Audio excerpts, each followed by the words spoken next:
But nevertheless, we are looking at these storms coming into some pretty busy thoroughfares.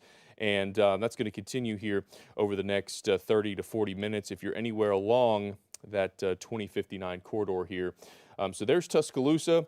The lead edge of this, perhaps the stronger part of this, is going to be up here, passing towards Holt, Arcadia, and then eventually sliding over towards Brookwood. There's a bit of a southeasterly motion along this as it moves on through here. Let me go back to, let's see what sort of hail we got here. There's certainly the possibility that we have hail within these.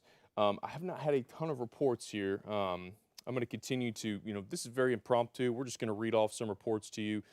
Basically what we've got here, if you're just now tuning in and I'm covering up your programming, I assure you that's the last thing I want to do. But I had enough people reach out and say, hey, what's going on here? These storms were below those severe limits a little bit earlier, and they've really, escalated in terms of their overall intensity here. These are coming into northern Bibb County, so West Blockton. This will be over Hoover just had this, go on through. We have numerous reports of trees down in Jefferson County, and looks like we have 60 to 65 mile an hour plus winds up to 70 miles an hour above Helena. So this is a concern. Keep in mind, we had a lot of rain recently, right? Rain's a good thing, but you ever pulled weeds after it rains? It comes right out the ground. Trees can be a lot like that here. So it looks like we've got several down trees over in Talladega County. So that's going to be over here. So a reminder, this end of the line is also fairly robust, significant. Look at what's coming through here, Talladega. So this is going to be headed towards, looks like Waldo. I'm going to put some storm tracks on these. Okay, so these are headed off for the most part to the south and east here.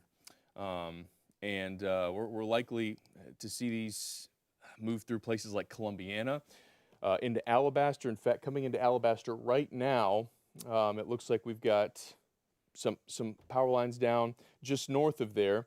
46 miles an hour now being reported at the Anniston Airport.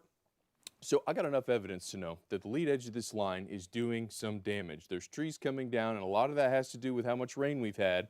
We're getting reports of wind gusts, radar indicated, that are up above 400, 500, 600 feet above the ground, of 70 miles an hour or so, and that translated to the surface as a pretty strong wind gust. That was reported over Helena just a little while ago, and that would be this part of the line. So I'm trying not to miss anybody here. If you live in West Blockton, Piper, this is in Bibb County now, rural parts of Bibb County, Marvell, over towards Montevallo, Calera, Alabaster's about to be right in the thick of things. I think right in here, we may have just had some pretty good wind come through here. Right down, if you're headed towards McCalla, that northwestern part of Jefferson County, this is Highway 52 runs over here. This will be coming up to Pelham, 31, and then Alabaster. So this is a pretty densely populated area here, coming towards 31 and 65. So a pretty significant outflow being reported with these two. That's something else that you won't necessarily see on your radar.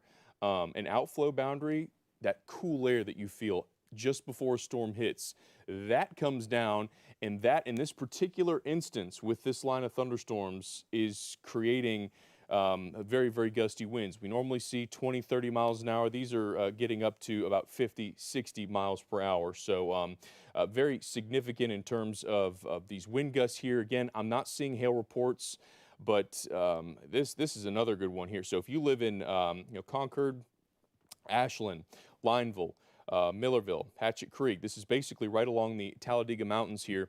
Right in here, this is the next area up, and this is going to be moving off to the southeast at 30, 35, 40 miles an hour. So this is moving pretty quickly too. It's a good and a bad thing. Storm momentum is fast. Winds are going to be maximized in this sort of scenario. We're also going to have very heavy rain, a lot of lightning with these. They've extended that severe thunderstorm warning down to include include Randolph, which will add Wedowee, Roanoke, areas butting right up to the Georgia line here. So Birmingham, you're good. Trussville, you're good. You're at least in the clear of anything of significance. This is a one-hit wonder, a one-hit and done. I'm going to put a 1 hour lapse on this. We're going to go back to the big picture here. Okay, so again, you look at this. We're going to play the 1 hour lapse and just kind of talk about the rest of the evening.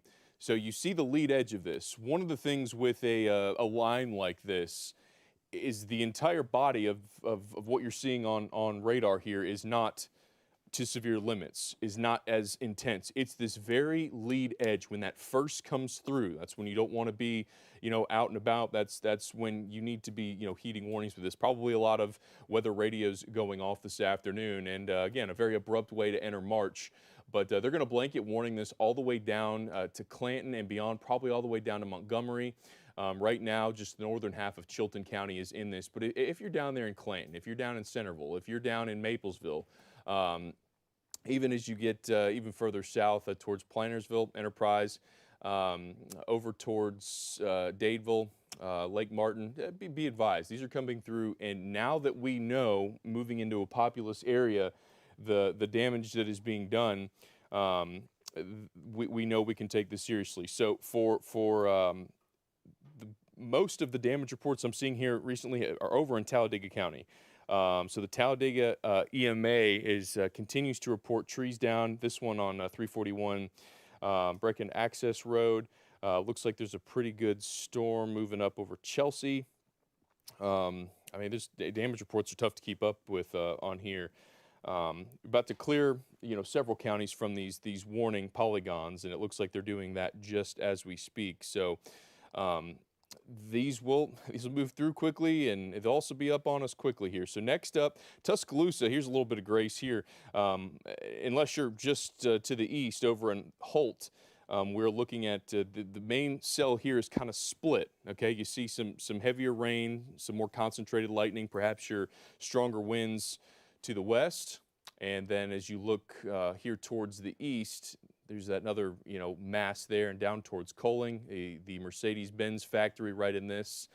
Brookwood, Lakeview, there's a pretty good return there and a pretty good core near the Coaling area, which could be indicative of some hail. Again, I've not necessarily seen anything that would make me identify any major hail course here. Doesn't mean I'm absolutely right, but I'm also not getting hail reports. This tells me this is a very, very heavy rain. Also, the lightning would suggest that there might be some hail aloft that's not reaching the ground. This is primarily a wind threat at the moment, and this is coming right into Alabaster. This is going to come right over the National Weather Service office, so we'll probably get something from them here. Again, they're wonderful. They're doing a great job here. These are tough events. It is the summer. We don't typically have fronts moving through. This is kind of an interesting setup here with this line and its momentum swinging in through the Birmingham Metro. I can say this: if you're in Hoover, likely in the clear. This area, Bessemer, here, if you know where 11 is, it cuts right through.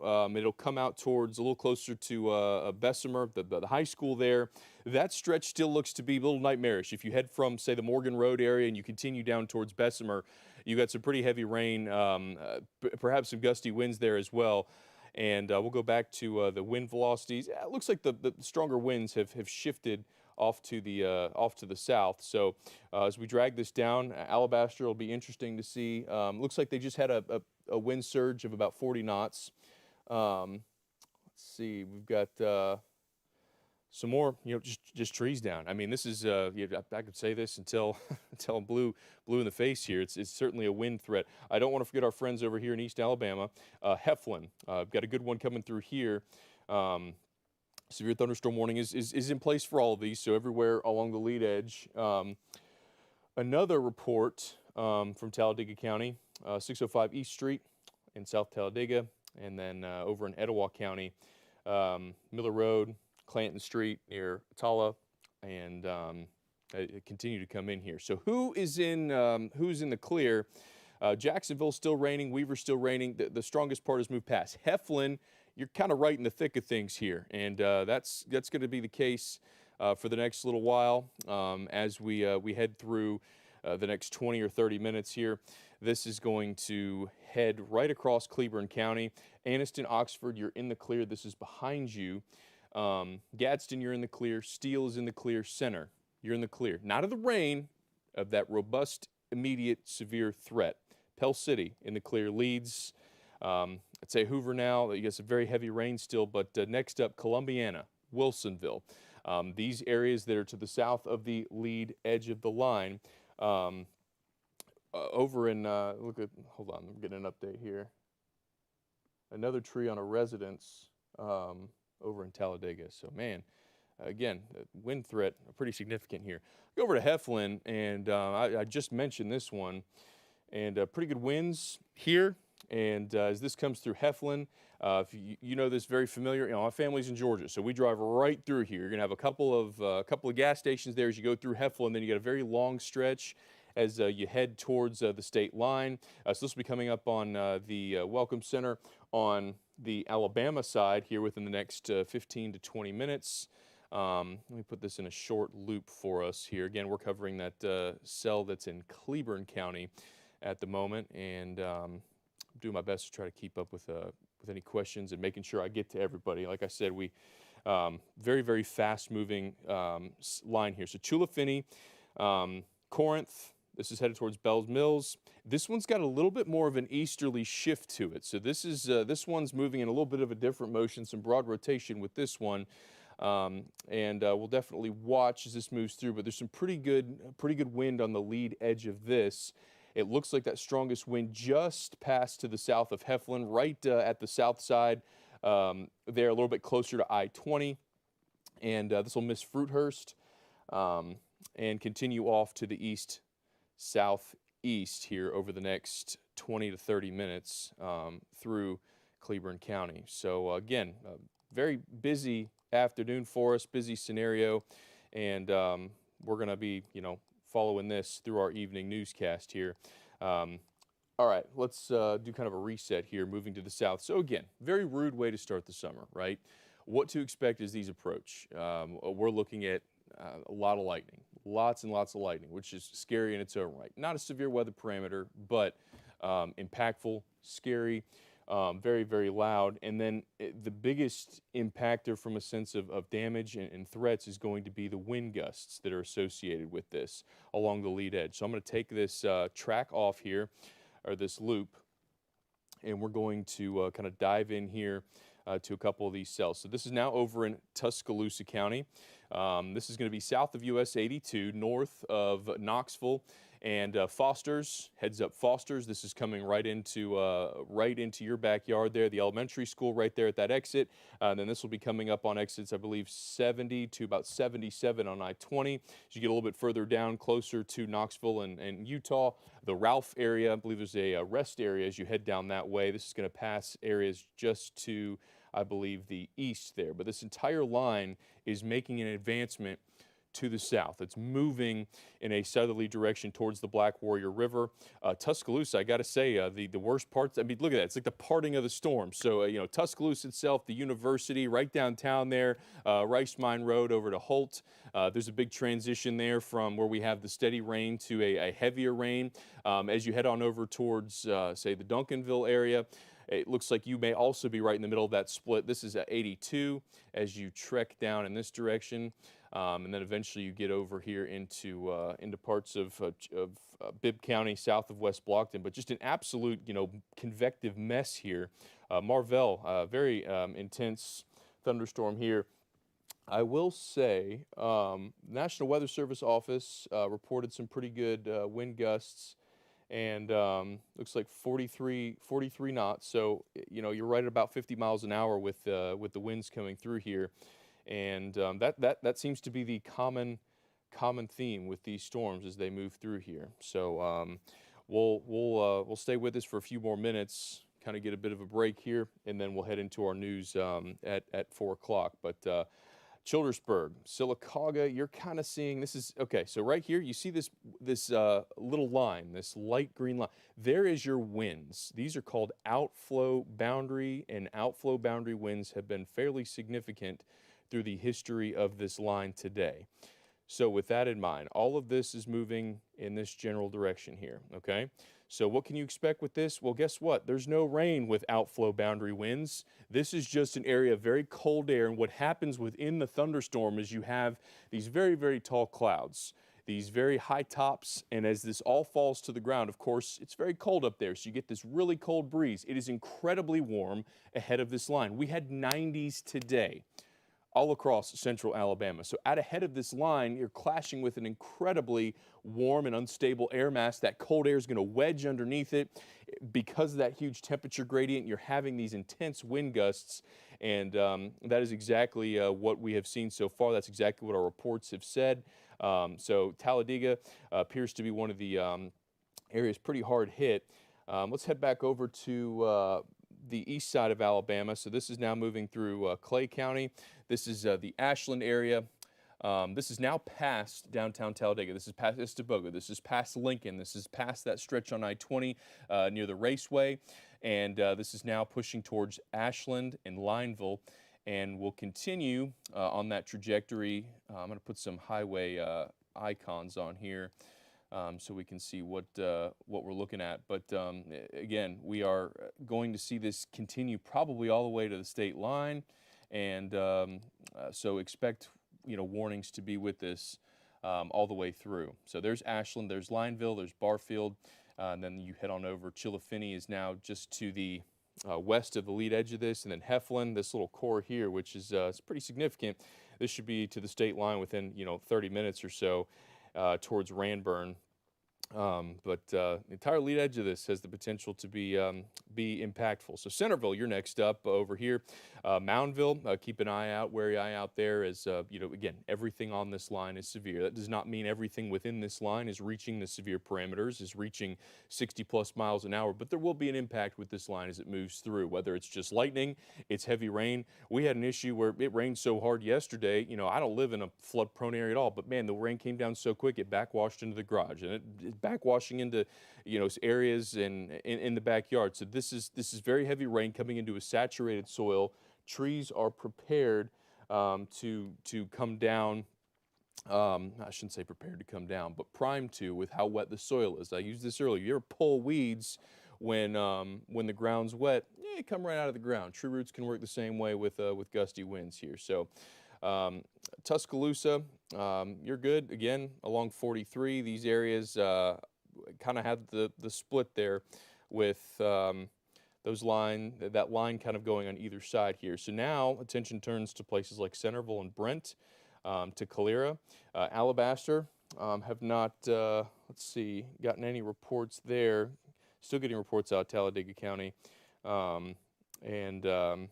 Good news is Talladega itself is behind this, heads up Sylacauga, Calera as well, Columbiana, and we're going to head on down a little further, Childersburg, Talladega, and then as you get over the Talladega Mountains here into Lineville and Ashland. So a busy afternoon here across central Alabama and really across the state as these continue to advance off to the south and southeast. Behind this, it'll be a little bit quieter this evening, although residual lightning strikes from this system are all the way back here. So I would not expect here in the next little while for outdoor events to resume, despite the fact the lead edge of this has gone past. I think for outdoor events here, unless you're up north of US 278, we still have some lightning that is part of the tail end of this and can still be a threat. So again, severe thunderstorm warnings for all of this line. This is along 2059, I-20. This is just south of the 459, bypass there on the south side, and is now south of I-20 as you head east of Birmingham. So Gadsden, you're in the clear. You see if you're anywhere north of this immediate broken line here, we are looking at, in general, a downward trend in intensity. Still heavy rain, but I mean, look at the lightning strikes, and that's one of the things is lightning is not a severe weather parameter. So you could be outside this lovely polygon and still be impacted by the fact that there's lightning strikes. Have not seen reports of any house fires, which is a good thing because there are a lot of cloud to ground strikes, it appears here today.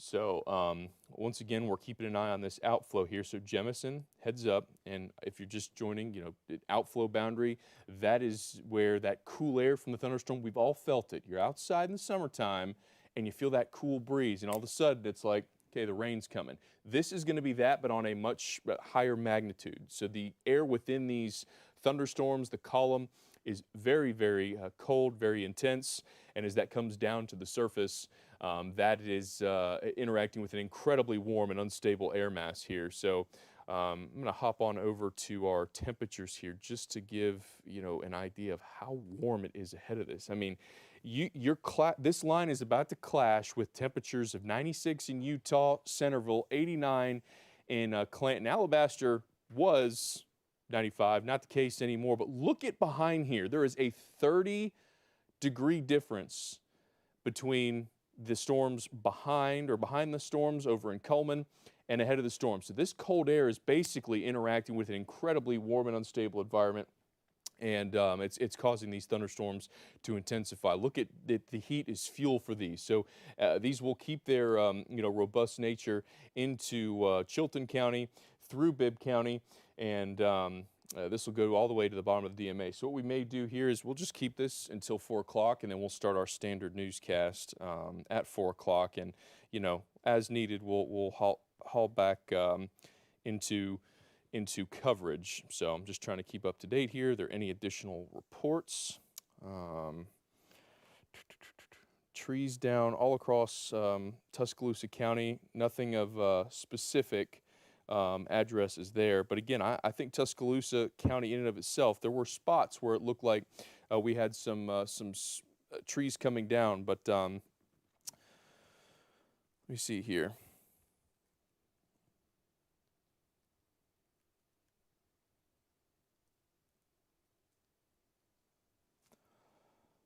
All right, so if you are in the Chilton and Bibb County area, that's where we're going to start to turn our focus to here, southern Talladega County. But this is going to be that edge. So you see where Centerville is right here. If we move on in, this is right at the Chilton and Bibb County lines. All right. So this is about to shift perhaps just to the west of Jemison, but this will be headed right towards Clanton. And again, as I mentioned, the storm outflow winds here are going to be right in here. You see where that lighter green is. So despite the fact that the radar in and of itself is showing the rain behind there, that's where the lead edge is. You're having this outflow boundary that's a very unassuming, hard to identify boundary, and that's what's doing a lot of the damage here, and that's what's been significant. Okay, so this is over towards where I live, smelling like pine over near Morgan Road. That butts right up to where I'm from. So I'm trying to see if I can't get some more details on that. Looks like there's some trees down, and 300 block of Virginia Drive is in Hueytown. So if you know where that is, avoid that area. There's going to be probably a lot of areas blocked off. Morgan Road into Helena, trees blocking Morgan Road, and on top of a truck there on County Road 13. So a lot of folks probably know where this is, and this makes sense. This is about 15 minutes after this rolled through this area. We're starting to get those reports now. And I'm going to reach out to a couple people I know over there. So we will be hopping in and out here. But for those tuning in, been a very abrupt intensification of these storms, very strong winds, and what we're seeing is as these storms bottom out, right, you think they're done. No, the air to the south is very warm, it's very unstable, and it's acting as fuel for this entire line. And it will continue to do just that as it moves off to the south. So I will say, if you are in the Birmingham, Hoover, Alabaster, Pelham, Tuscaloosa, you're clear of the severe threat. There's still a lot of heavy rain and lightning there. On through Moody, Leeds, over to Lincoln, Pell City, Anniston, Oxford, Jacksonville, Weaver, all are now to the north of where this boundary is. Areas to still keep an eye out: Utah, Greensboro, Centerville, Jemison, Calera, you're going through it right now, Clanton, Childersburg, Going through it now, Sylacauga, you did have a storm lead through there earlier, which may have helped weaken what's behind there to some extent. I still think we got some pretty nasty storms coming back here. And let me switch over to this toggled view so I can circle some stuff here, make it perhaps easier to see. Let's see.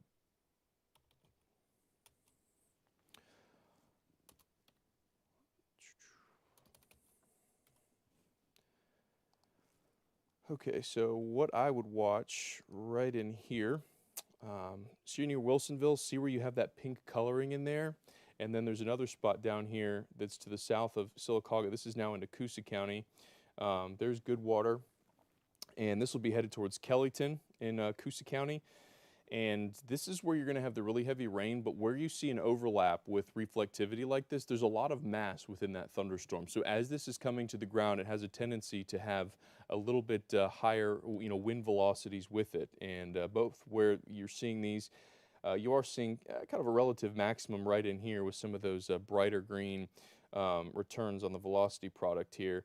35, okay, so that's not looking too bad as of now. But they are putting in a potential hail threat with a lot of these as they move on through. So the time is 3:40. And again, I was not going to hop on here initially. And then started to get these reports, and I thought, all right, let's make sure to keep people updated as they move through here. So I do not like to hop on for just anything, certainly not. But this seemed to have a significance that called for it. So here we are.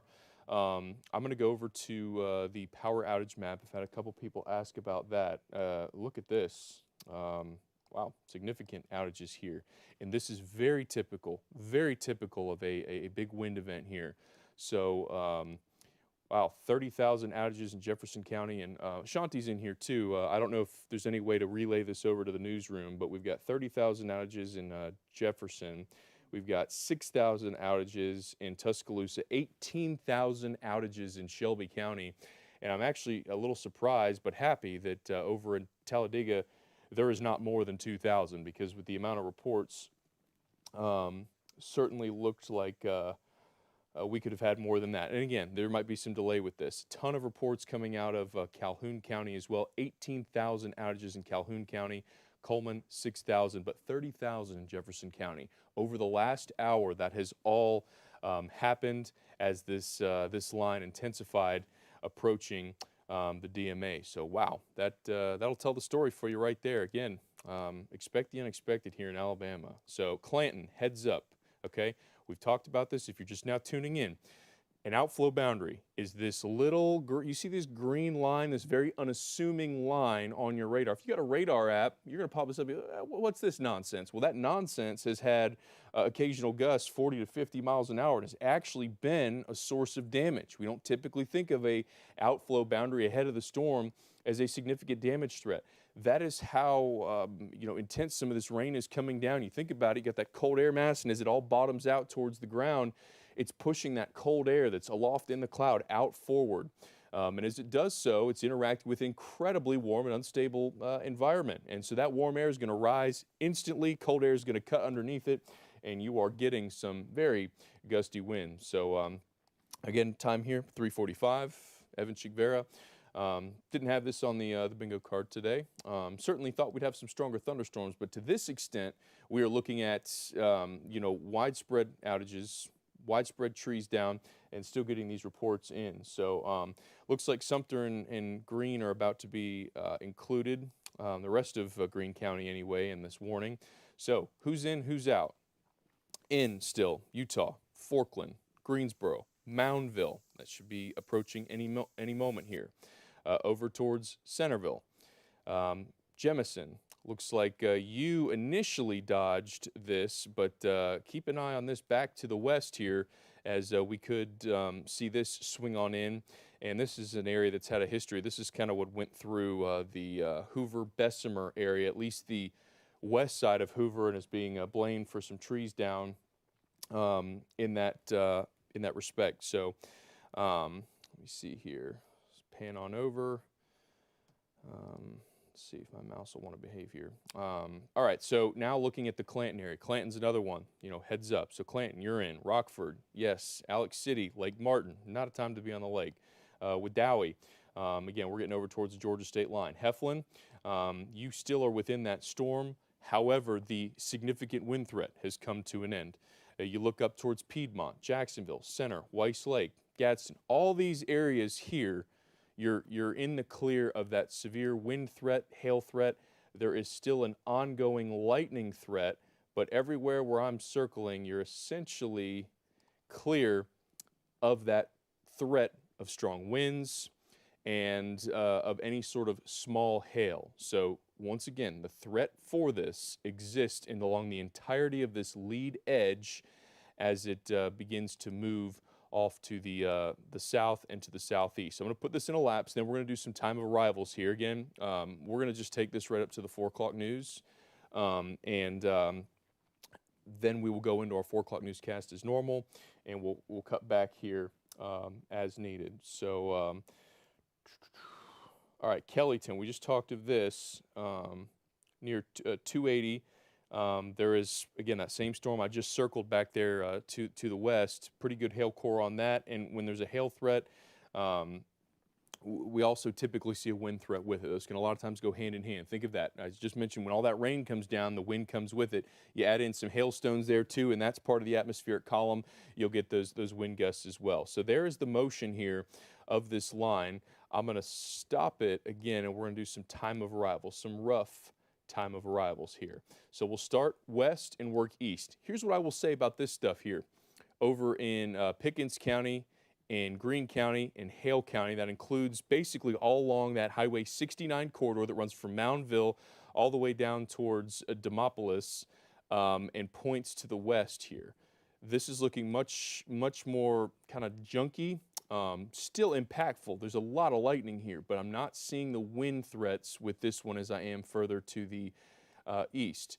So with that in mind, you see right when you get south of Centerville here, you see that outflow boundary. And again, I'll draw that here because this is not typically something that we get too concerned with respect to damaging winds, but it certainly has been intense here. So that line, it may not show that there's any rain at your house. You pop up your radar like, hey, what's going on here? Well, the outflow, that's telling you the storms are coming, and we're certainly going to have those, but just a couple minutes behind there. Let's pan on over a little bit further to the east here, and we'll do some time of arrivals with some of this more nasty stuff that we've been tracking here. So Centerville within the next 10 minutes, this stuff that's coming towards Maplesville, another 10 minutes or so. This stuff's moving pretty quickly. Clanton just after 4 o'clock going to be dealing with a lot of this, and as we move even further, let's see.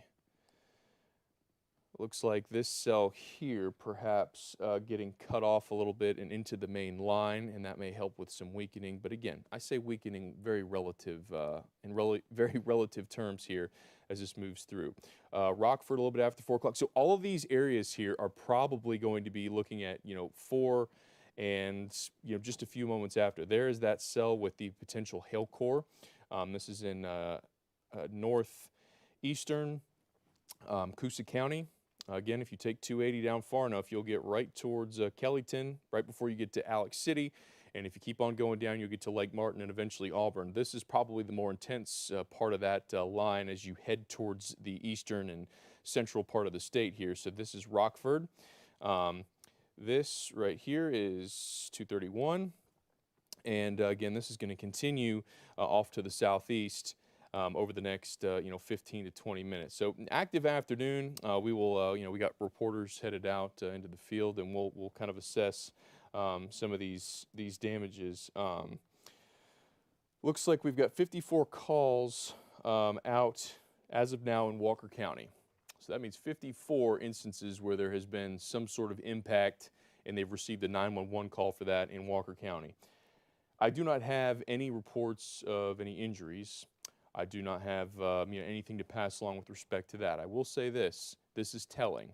You want to look at evidence that we had some good winds come through, some lightning come through. This is it right here. The outage numbers continue to climb now. for Jefferson County, 30,000.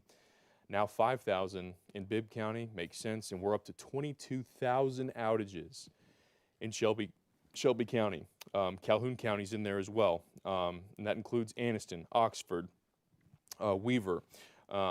This is, again, this is a perfect perfect example of what can happen when winds come through. Our ground is saturated. The rain is a great thing. We've had a lot of it. But what it's done is it's loosened those root systems.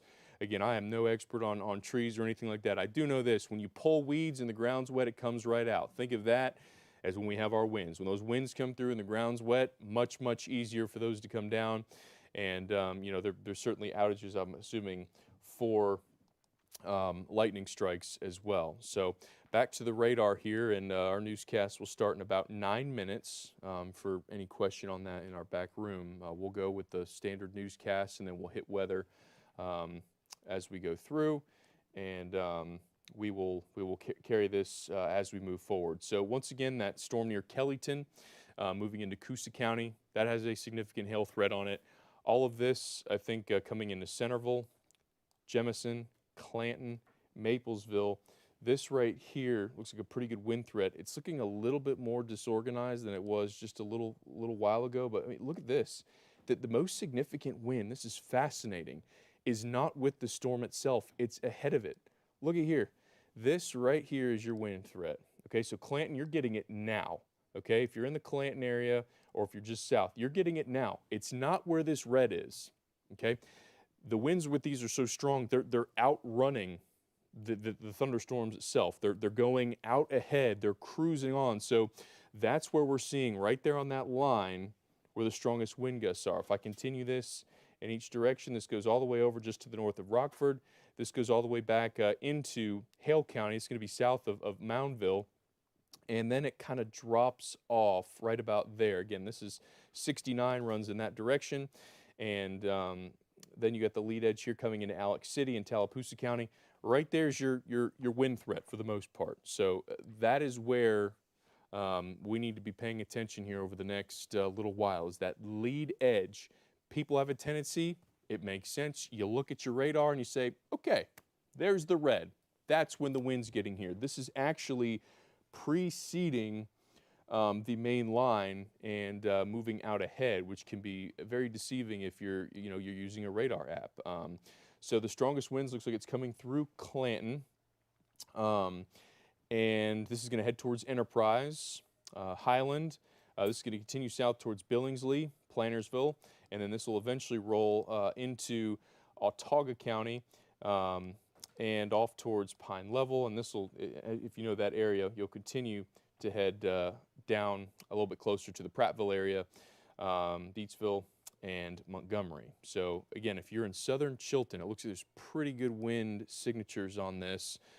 We'll toggle some of these because they're fairly close to the radar site. We are not very high above the ground here. So yeah, we're getting 50, 37, 39. So, you know, these are good estimates of wind gusts here on the lead edge. So where is this headed? It's moving right down 82, right down 82, right down 31, right down 65. So Maplesville just had a pretty good push come through. Looks like Gallant just took some pretty good gusts. Actually, excuse me, that's a report from earlier. That's back in Etowah County, which Etowah, you're long clear of the strongest wind gusts. But yeah, tree fell, power lines down, some fires, all very standard here with respect to what I'm seeing on radar, and very unpleasant for folks who are just now starting their summer break here. So here we are. Let's go back to the big view. I'm going to put this in a 1 hour lapse. We're going to, hover it right back over the DMA view. And once again, what we're seeing here is a very robust line of thunderstorms. It has been an incredibly impactful line of thunderstorms, and most of this is now south, extending basically from extreme southern Pickens County, south of Aliceville, all the way down to Centerville. This is down to Clanton. This is over towards Rockford. This is now coming into Lake Martin, and this extends all the way over towards the Roanoke area, and this is going to continue to fan out to the south and to the east. We've had tremendous damage reports. We will try to get you more of those here as we head into our evening newscast. We got reporters that are headed out there. And again, if you guys have anything, once you're safe, just let us know. We want to make sure you guys get taken care of. If there's been damage, at your location, we'll try to get on that. And thanks to our first responders who were being very active in this situation and getting out to help people. That's not an easy thing to do right after storms come through. So we'll do who's in, who's out here, and then it'll be about time to start our newscast. And of course, we'll have another update as we begin our newscast here. So we'll go ahead and stop this. And who is in, who is out in West Alabama? Aliceville, you're out, you're good. Tuscaloosa, you're out, you're good. With respect to severe, there is still lightning around. Do not go skipping down your street. Don't go hopping in a pool. At least I wouldn't. We still got some lightning strikes that are extending behind this line. Utah, you're in. Greensboro, you're in. Marion. Although I will say if there's a part of this line that's a little bit more broken, cluttered, and less impressive, it's the western side. Centerville, heads up. You still have that line behind you, although the strongest winds are now here. This is just amazing to me that we're seeing this level of wind energy extending out ahead. So that line right there is basically where your winds are. And this has moved quick, man. This has moved fast. So this is coming into extreme southern Chilton County. So Enterprise, Plantersville, and this extends all the way over to the Coosa, Chilton County line and over towards Lake Martin now. So Calera, you're out. Alabaster, out of it. Hoover, seeing some pretty, some power lines down now. It looks like near Montevallo, Highway 10, Shelby County. So if you've ever driven down towards American Village, you likely know where that is. Yeah, some pretty, significant outages because of these power lines going down here. So you guys just let me know when I need to toss into the lead of the newscast, and I will do just that because we have that coming up here at 4 o'clock where we'll continue our coverage here, but also give you the latest news. As this is now pushing south along 82, this is going to head from Centerville to Maplesville and eventually down into Chilton County, just to the north of Montgomery, Prattville, Deatsville, and this is moving right over Lake Martin. Her rain boots that she's wearing, so pretty deep there. Yeah, some spots have probably seen 1, maybe 2 inches of rain in just a short amount of time today. Mm-hmm. And then we've got a tree down in Shelby County there across the gravel road. This was in Montevallo on Melton Street also, so if you look behind the RV there. And then we also have, this was in Fowler Ferry Road in Southside. Again, this is Etowah County, not too far from Gadsden. And they already have the road blocked off there. This wow. was in McCalla around the Lou George Loop and Fletcher Road area. Goodness. So you can see why we have a lot of power outages. Yes. This was a car that was drove off the road on US 411 North.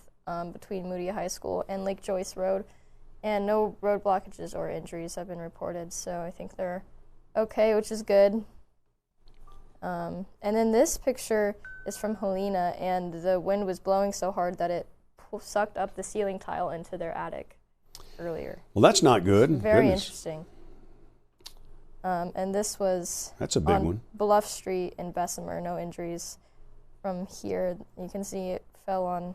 Oh, wow. Looks like a mobile home. And this was Bessemer? Yes. Wow. But Bluff Street. we are so fortunate that this is the one thing that worries me on a day like today. It's trees and mobile homes, trailers. Mm-hmm. And that's terrifying. We're just glad nobody was hurt there. That's all I have for now. But right, they're pouring in, so there will be more. Yes, sir. Drew. Yeah, I was going to mention, James, that our Skywatcher and also helps us out with some social media moderating, Tanya Griffin in Talladega, she saw that, or she actually just saw that the Auburn baseball game we've been talking about has been delayed until 8. Okay. So I think they're going to pull the trigger on a delay for that. That's good. That's the right call. You don't want people out at the stadium and this stuff is going on. And again, this is a little different than your normal line of thunderstorms. This thing, again, the latest power outage count is 137,000. The new number, 137,648. That is a huge number. from this thunderstorm event across the state. If you're without power, you're not alone. And again, Drew is flagging some of the higher wind velocities coming through Chilton County and parts of Coosa County, right down across Lake Mitchell, from western Coosa County over toward Fairview and right below Maplesville. That'll be coming down into Billingsley and Autauga County. And that's a 78 mile per hour wind gust, Drew. That's, again, within radar beam height. And you know some of that's going to get down to the surface. Yeah, and I was trying to figure out if that's legit. It's, could be a little artifact, but I think we're at least, we could be close to that at least. So, yeah, I definitely wouldn't want to mess around. Obviously, we've seen tons of evidence we've been showing with this, why you wouldn't want to mess around with this. The interesting thing, though, is that, what we're seeing with this now is that a lot of those heavier wind gusts, like we've talked about earlier, are right along, this is your outflow boundary. So, you're getting hit with this really extreme gust of wind before the rain even gets there. So just be aware of that even if it looks like the rain's still a little bit off in the distance, a lot of times the big gust that might be knocking down the trees now, a lot of times is out ahead of it and not necessarily embedded within the thunderstorm itself. So just got to be aware of that. All right, so it's 4 o'clock. We're on the Alabama Weather Network. This is James Spann with Drew McCombs, and we want to thank everybody for their work today. We're watching a band of severe storms dropping southward. The storms moved into the Tennessee Valley about 11:30 this morning. They haven't stopped. The barbed wire fence will not hold these things up. They keep going. And you can see that these storms are stretched out now from out here around Pleasant Hill and Greene County to near Greensboro and Hale County, down to about Clanton, over to Alexander City, and then back up to near Roanoke and Wadley. And within this line, we could see storms that are capable of knocking down a bunch of trees. We have had so many trees that have been blown down. We have so many people that are currently without power. And again, just looking at more of the reports coming in, it's pretty widespread in terms of the tree damage. But I'm telling you, in some of the shots Emily showed of the trailers with trees down through them, we're very fortunate that we did not have any loss of life today or injuries. To my knowledge, we have had no injuries. Let's take WEX 05 real quick, Ryan. This is why you got to be careful if you're driving today. I know that a lot of folks have been watching us from work, and soon it's going to be time to go home. And the encouragement here is to be careful. This is from our colleague Ashley Brand. She reports that this tree fell on a truck on County Road 52 in Helena. This is not too far past County Road 13 driving toward Interstate 459. I've been down that road a gazillion times. Lots of limbs and trees down. And Ashley says she could smell the pine as she was driving home. But again, you can see that it has not been a good day for state drivers and for property owners and for people in general. This has been a very, very, very disruptive type event. And again, we hope that everybody's been locked in and focused, and we thank you for watching us. So just wanted to show that from Ashley. So we'll go back to our triple box. It is now 4:03. James Spann here on the Alabama Weather Network, and we are watching a line of severe storms. And let's first off give an all clear once again. If you're in Tuscaloosa, you're all clear. No more severe storms. Shelby County, all clear. Sylacauga, Talladega, and I say all clear, it's still light raining, but I'm talking you're done with severe storms.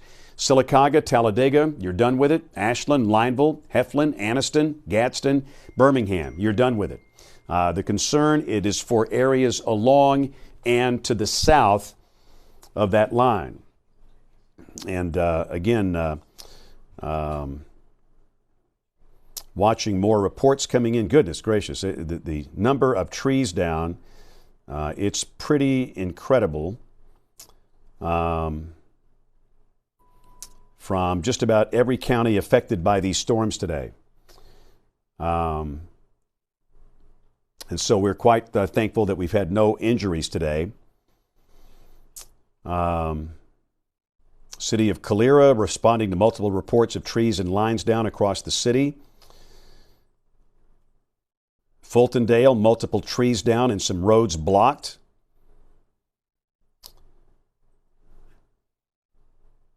got from Aaliyah, we've got Alabama 117 blocked near US 11. That's in DeKalb County in northeast Alabama. So again, the best, what I would advise you to do is just to take your Maps app that you've got on your phone, a good one like Apple or Google, and just try and map out the road that you would normally take home. And if you see blockage or a bunch of red there, you might want to work your way around that, because law enforcement, they are really stretched this afternoon. So some of the stronger wind velocities are coming down through. Woo, boy, Drew, what did you find here? Goodness gracious. I'm still trying to figure out if that's real or not. I'm not so sure that's real. If it is, we're in trouble. I'd have a hard time believing that. So hopefully that Yeah, one. But I think we're still seeing some very strong winds there on the leading edge of these as they're moving basically out of Chilton into Autauga County now. Right. Occasionally with radar, the way radar works, it sends out beams of electromagnetic energy that bounce off raindrops. The beam comes back, and you can have artifacts and you can have contamination within the radar beam, and you get these pixels that are not valid. And I think that was probably the case here. But certainly we have a chance of some strong winds coming down through Chilton County. We've got the peak wind gust. We got 2 cameras in Chilton. We've got one near Clanton. We have one over in the eastern part of Chilton County. And you can see that both of them are showing winds gusting to 27, which, again, we can do that. That's very manageable. So, again, winds gusting to 27 so far at our Skycams in Clanton and the Skycam in eastern Chilton County. So, that's good. But I do think is this coming from Maxwell, Drew? This is from Maxwell. Yeah. I saw the Weather Service was mentioning just needing to kind of talk about Lake Martin and areas around Alex City there, Dadeville, places like that, with anything that might be happening around the lake. Got this storm's looking pretty rough, starting to move in here with these 60-mile-per-hour velocity signatures. Yes. So again, you've got Lake Martin, which is right here. And we've got winds of this magnitude coming in from the north, and you need to be aware of that. Now, a lot of campers are at Wind Creek State Park at Lake Martin. A lot of folks camp. I would not want to be in a camper at Wind Creek State Park at this point. I would go to some type of a shelter if you can, because of falling trees. And again, Lake Martin right here, severe storms, Alexander City, Kellyton, about to roll right down through the core of the lake, and we're getting some evidence of very high wind gust in through here. So just be aware that I would not want to be in a camper on the lake, and that would include all those campers you see at Wind Creek State Park. And just try and find some good, sturdy, site-built structure where you can ride this thing out. These storms have knocked down thousands of trees, thousands of them statewide. And again, we're at the peak of the daytime heating process here at 4:08 in the afternoon. These things are not going to weaken. And they could really, really produce a lot of havoc here on top of Lake Martin. So certainly nobody should be on a boat. If you're watching us on a boat, get in now. And again, if you're in a camper, I would strongly recommend getting out of the camper and getting into a site-built, sturdy structure. You got some restaurants and some spots where you can do that around here. But again, Lake Martin is in the path of a pretty wicked line of severe storms capable of producing some very strong winds. Again, the winds could hit 70 miles per hour, 70. That's almost hurricane force. And the severe thunderstorm warning remains in effect. So again, just be aware of that. And the greatest concern, it's over here on the eastern side. The western side is degraded a bit, which is good. The Weather Service is not going to issue a warning for Marengo. That's good. Just a peek at this over here, things look a little more disorganized. The wind velocities are not as bad. And again, based on what the trends, the Weather Service not issuing a warning for Marengo. The storms have weakened over here. The focus is over here on the eastern side of the state. So let's go back to our storm that's coming into Lake Martin. And again, we get a really good look at this from the Maxwell Air Force Base radar, which is right here. I mean, that's a very good low-level slice. And those storms are on top of Rockford and Alexander City, and they'll be coming right down on top of the lake. And again, US 280 is right here at your Bering Strait. Dadeville, Camp Hill, of course, Auburn, Opelika down here. And again, based on the information we've received, they have moved the Auburn baseball game until 8 o'clock. First pitch, 8 o'clock at Plainsman Park. So that's a great call. We just don't want anybody out in this. We do have a note from Tallapoosa County EMA. We're getting reports of multiple trees down and power off in Alexander City. That's what's coming to Lake Martin. Again, multiple trees down, widespread power outages in Alexander City, and that's coming right down on top of the lake here. So again, if you know anybody that's at Lake Martin, do us a favor and call them. They might not know about this. They might be out on a boat. They need to be in now. Nobody should be on a boat, and nobody should be in a camper where a tree could come down through it. That's dangerous. That's really dangerous. So if you know anybody that happens to be camping at Wind Creek State Park, or maybe some other place on the lake where they don't have good shelter, just tell them to get out and go find a restaurant. There's a lot of restaurants, places to go, gas stations around there where you can just seek shelter from this thing. So again, out of all of the storms on radar, this is the one with the greatest concern, the cluster coming through Coosa and Tallapoosa counties, Rockford to Alexander City, back over to New Site, Horseshoe Bend. And again, that'll be coming right down the chute, right down through Lake Martin. And again, we're hoping that people are able to help us by maybe calling somebody that you know that's down there. And again, the good news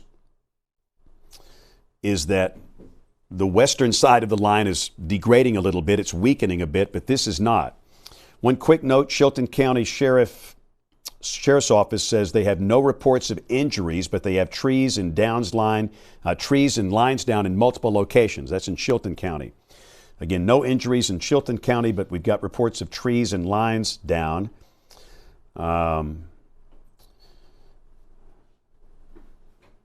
Multiple trees down in Calera.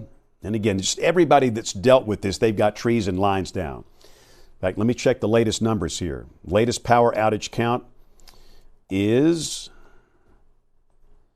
139,037. So basically 140,000 people in the state with no power.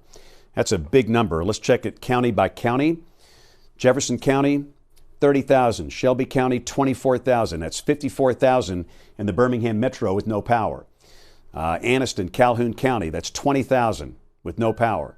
Tuscaloosa County, 6,000. Cullman County, 5,000. Morgan County, 4,000. These numbers have improved, by the way. That was much higher earlier. Of course, they saw the storms earlier in the day, but that's your county by county breakdown. But obviously, the Birmingham Metro hit pretty hard by this earlier today.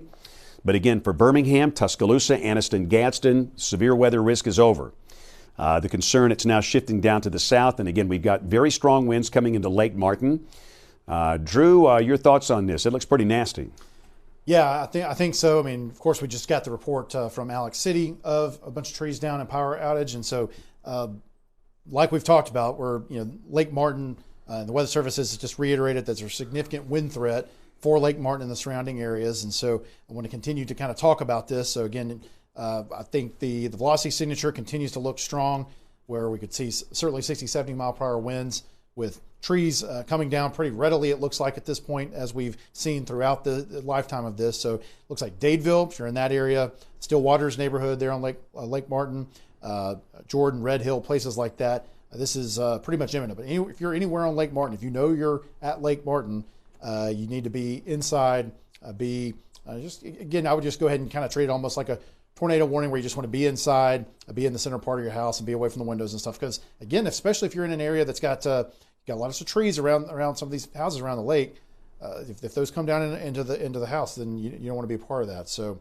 still want to make sure everybody's kind of taking this seriously, because and certainly you don't want to be out on the water with this coming through. That's not a good situation.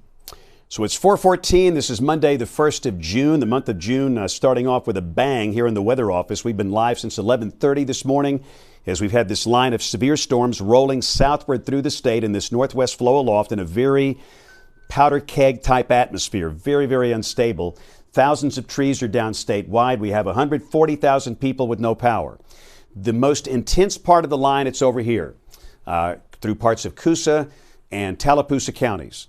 Let's look at the western side real quick just to show you that the storms are not as strong and the wind velocities have come down. I know it's still gusty. I know it's raining. There's thunder and there's some lightning here. And we do have a severe thunderstorm warning in effect for parts of Sumter, Greene, Hale, and Perry counties. But the wind velocities have really come down, which is good.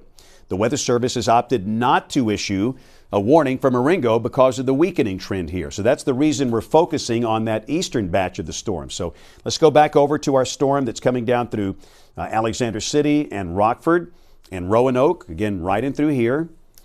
And that seems to be the biggest problem that we have right now. And again, we've got reports of trees and lines down in Alexander City. And again, all of this is moving to the south. The threat to Lake Martin is very significant here with damaging straight line winds. And again, this is Lake Martin right here. And we do note that new storm that's fired up south of the line over Montgomery, but again, for the moment, that's considered under severe limits. But it's the greatest concern. This is June. This is the first day of meteorological summer. Don't you know this place is packed? The morning was gorgeous. The sun was out. Beautiful morning. And for a lot of people, they might not be paying attention to the weather and they might not know about this. So again, if you know of anybody around Lake Martin, be sure that they're in a good, secure location. I would not want to be in a camper. I would not want to be in a trailer. And again, we would kind of take this as if it's a tornado warning. In a site-built lake house, you want to be in a small room, lowest floor, near the center, away from windows. Helmet if you got one, in case a tree comes down on top of the structure. A lot of trees have done that today. And again, give us about 30 minutes, and it's going to be to the south of there, and it's over. You can go about your business. But safety is the key. We don't want anybody injured today. That's the main reason we do what we do here.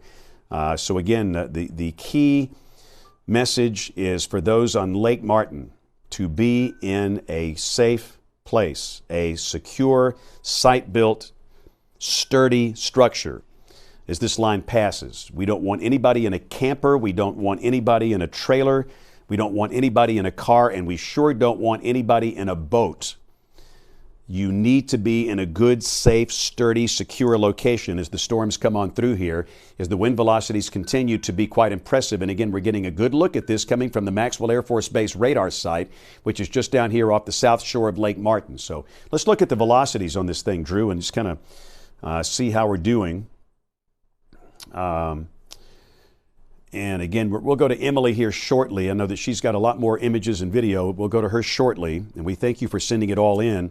But these are inbound winds, inbound coming toward the Maxwell Air Force Base radar site. And quite frankly, the beam is not that high off the ground, maybe 1,000 feet, 1,500 feet. And a lot of this could mix down to the surface very easily. And remember, with the wet soil conditions, the saturated soil, trees will come down easier today.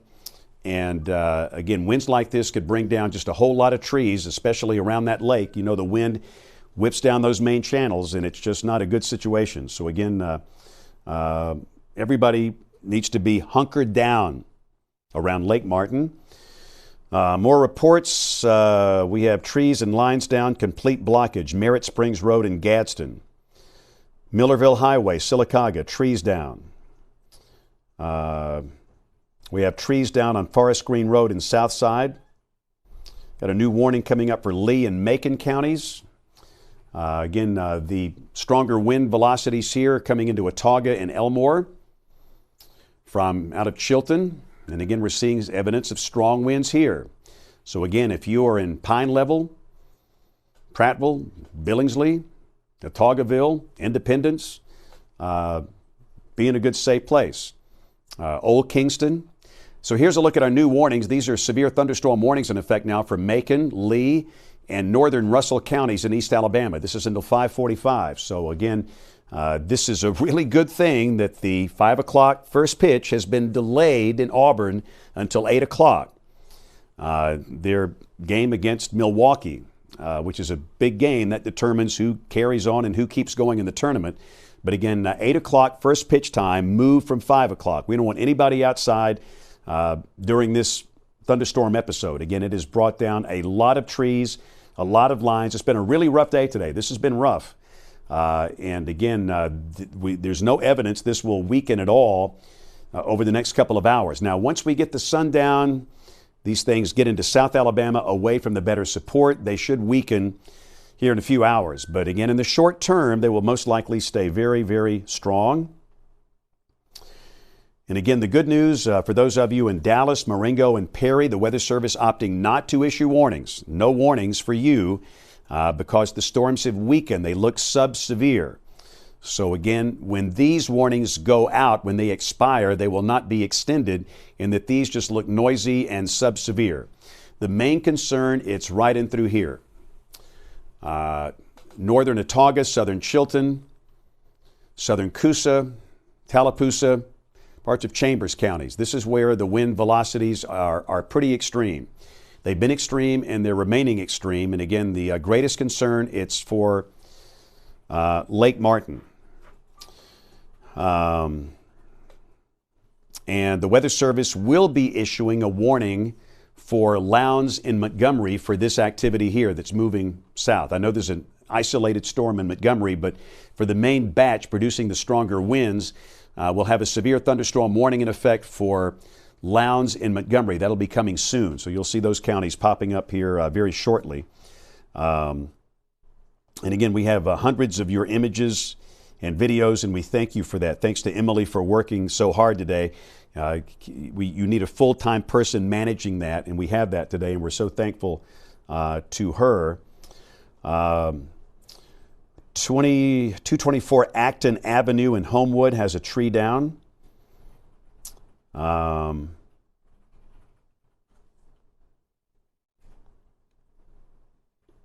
so many other trees are down statewide. So again, we've got the sky cams up. You can see Montgomery's sky cam here. That's coming from the public television tower at Patterson Field, looking north up into this. And again, we'll kind of see that deteriorate. In fact, we might want to turn that Montgomery camera north. Right now it's pointed southwest. We'll kind of turn it north, overlooking the cemetery. And that'll give us a better view of probably a wall cloud.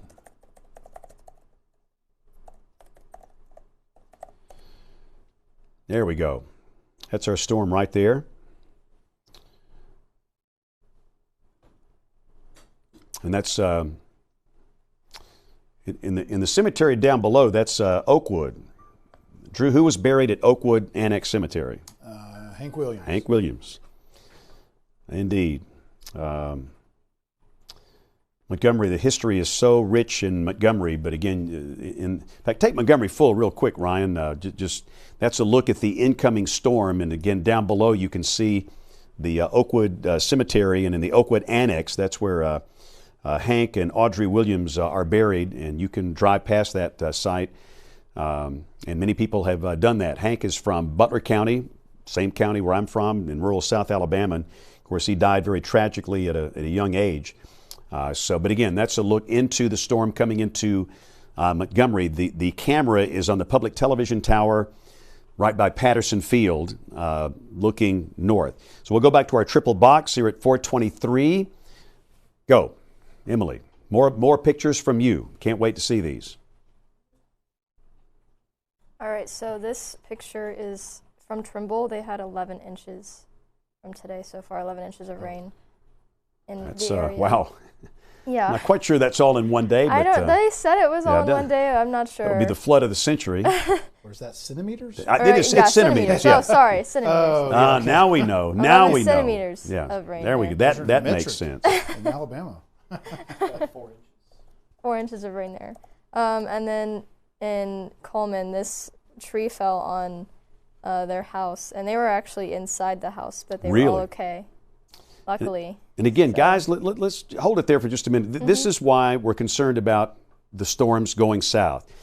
This is not the only time this has happened. And these big trees come on these structures, and it's dangerous. This is dangerous stuff. And so we just don't want anybody in a trailer, a mobile home, a camper. You just can't do that. It's risking it, and we're so thankful nobody was hurt there. Very, very thankful for that.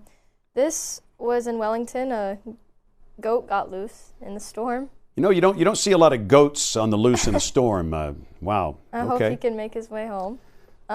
This was an alabaster. A tree branch fell off of the tree. Glad the zebra truck was okay, though. Very good. That's a good-looking truck. It's a very cool truck. Yeah. And then here in DeArmondville, we had a big tree come down. And that is Barely missed the just to trailer the there. east of Oxford in Calhoun County. In Lake Purdy, a pretty view over the area before storms came through. This was in Weaver, That's maybe in almost an hour ago now. Calhoun County, north of Anniston. This was in Tuscaloosa. You can watch a big storm wind gust came through, and you can watch the trash can and everything. And they said that they picked up all the trash and everything afterwards, and everybody was okay. But big wind gust, the shingles are coming off the roof and everything. So Wow. that was in Tuscaloosa a little while ago. This was in Wilsonville, so more small hail there in the area. Yeah, most of the hail today has been fairly small, about that size. Mm-hmm. The bigger concern, of course, has been the wind. This was a very cool lightning picture from Lakeshore Drive in Birmingham when the storm came through. This is from Montevallo, and a lightning bolt hit the tree there. And that tree shot. That tree will not live. This was the Grub Mart in Jacksonville. Okay, we heard that report, Yes. and I figured at Sure. some point we get a photo. That's a mess. It'll take a while to clean that up. This was a chicken coop that in Calhoun County that got hit by the storm, but luckily all the chickens were okay. Okay. So that's good. But you can see in a Don't you know they second- had a wild ride? Yeah. You can see in a second, you can see some of the chickens in the end of the video. So very glad the chickens were okay as well.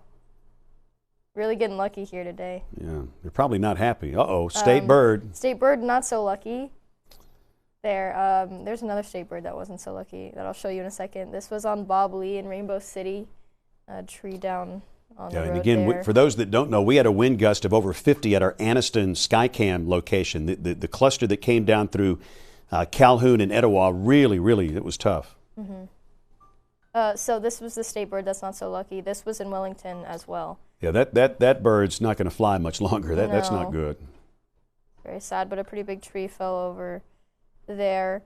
We also had trees down in Duncanville in that area. A pool in Eastaboga did not do so well either. No, hopefully that'll buff right out. And then Oh, this goodness. car in Maplesville also did not. That's in Chilton Have such County, good luck. southwest of Clanton. I hope nobody was in that thing. It doesn't. I don't think so. Wow. Which is good. Colby's also been helping me pick out some pictures and download them for me, so it's not just been a one-man job over here. But Well, look at that lightning strike. Wow. Yes, so lightning struck the tree in Childersburg earlier. Sorry. So it was smoking, and then Oh, wow. Just in the saw house smoke. nearby, the outlet was not. did Lightning not is do frightening. well. I'm terrified of one thing when it comes to weather, and it's that lightning. Scary. So that's all I have for now, but they are really just pouring in. So Right. more And to- again, more we to thank come. everybody for sending these in, and thanks to Emily for managing the content from you. And again, it gives us a really good idea of what's happening in the real world. So again, it's 428, and we've got the greatest concern. It's for the storms coming through Elmore, Tallapoosa, and Chambers in East Alabama. The western storms have weakened to sub-severe limits, which is good. But again, we've still got winds, again, and this is basically at the surface. I mean, this is, the radar is right here. So this is just a few hundred feet off the ground. So that could easily be at the surface, winds of 40, 50 miles per hour coming right down through Lake Martin. And it's been a rough ride. We hope everybody was sheltered. These storms next will be coming down toward Tallahassee here, which is Reeltown, which is over here. There's Eclectic. And again, it's coming through Slap Out. You ever been to the Slap Out produce stand? It's good, Drew. You really ought to try it. I got to get there, but I should have worn my Holtville Bulldogs t-shirt today. I love Slap Out. But again, it's going to be a rough ride. Same thing. The same thing we've seen all day. Trees will come down. Power lines will come down. In fact, let's check the latest number. 146,719. So as of this moment, we have 147,000 people in the state with no power. And again, the restoration efforts are underway. Our friends at Alabama Power, TVA, the co-ops, they were aware of this going into the day, and they're very good at what they do. If you see a lineman, thank them. What they do, it's not easy. And they're out in this trying to get power restored as quickly as possible. I know it's hot. I know it's humid. You want your air back on, but trust me, they are all over it. All right, Drew, outflow boundary, talk to us. Yeah, so I just wanted to mention again, we've talked about it already, but just especially if people haven't joined us until now, a lot of, in the Weather Service just reiterated that a lot of the damage, right at this point especially, is occurring along the outflow boundary. So basically, this line out ahead of the storms that you can't really see because it's just wind at this point. It's not the actual rain part of the storm. And so out ahead of the storm, by a good ways, you're getting this gust of wind. And what they're saying is a lot of the damage right now is actually occurring with the outflow boundary. So the trees that are being knocked down are generally happening out ahead of the actual rain. So just wanted to kind of mention that again, that if you are seeing a storm off in the distance, it's possible that the wind a good chance the wind's going to get there well before the actual rain gets there, and that's going to be maybe the more dangerous part of the storm at this point that could knock down some trees. So don't just wait till it gets right on top of you. You want to go ahead with all these areas that are in the severe thunderstorm warning and be sheltered. Just take it easy, find them, get inside, and don't be out in it because we've certainly have tons of evidence that it's not a good idea to be out there in this right now. James. Nope, not at all. So 431, our live coverage continues on the Alabama Weather Network. We have a line of severe storms. And again, let's just mention that the storms in Greene County have weakened. The reason we're not focusing as much over here is the fact that they are sub-severe, and the Weather Service will not be extending the warning southward. Yes, sir. I have a report of an injury. Okay. In Grant. Okay, and that's up on Lake Martin, or Lake Gunnersville. A sheriff, K9 sheriff car got hit by a falling tree, and the dog was okay, but the officer had a hand injury. Okay, so that's our first injury report. This was at Grant, up around Lake Gunnersville. This was Marshall County Sheriff's deputy. Yeah. Apparently a K9 officer, a tree hit the vehicle.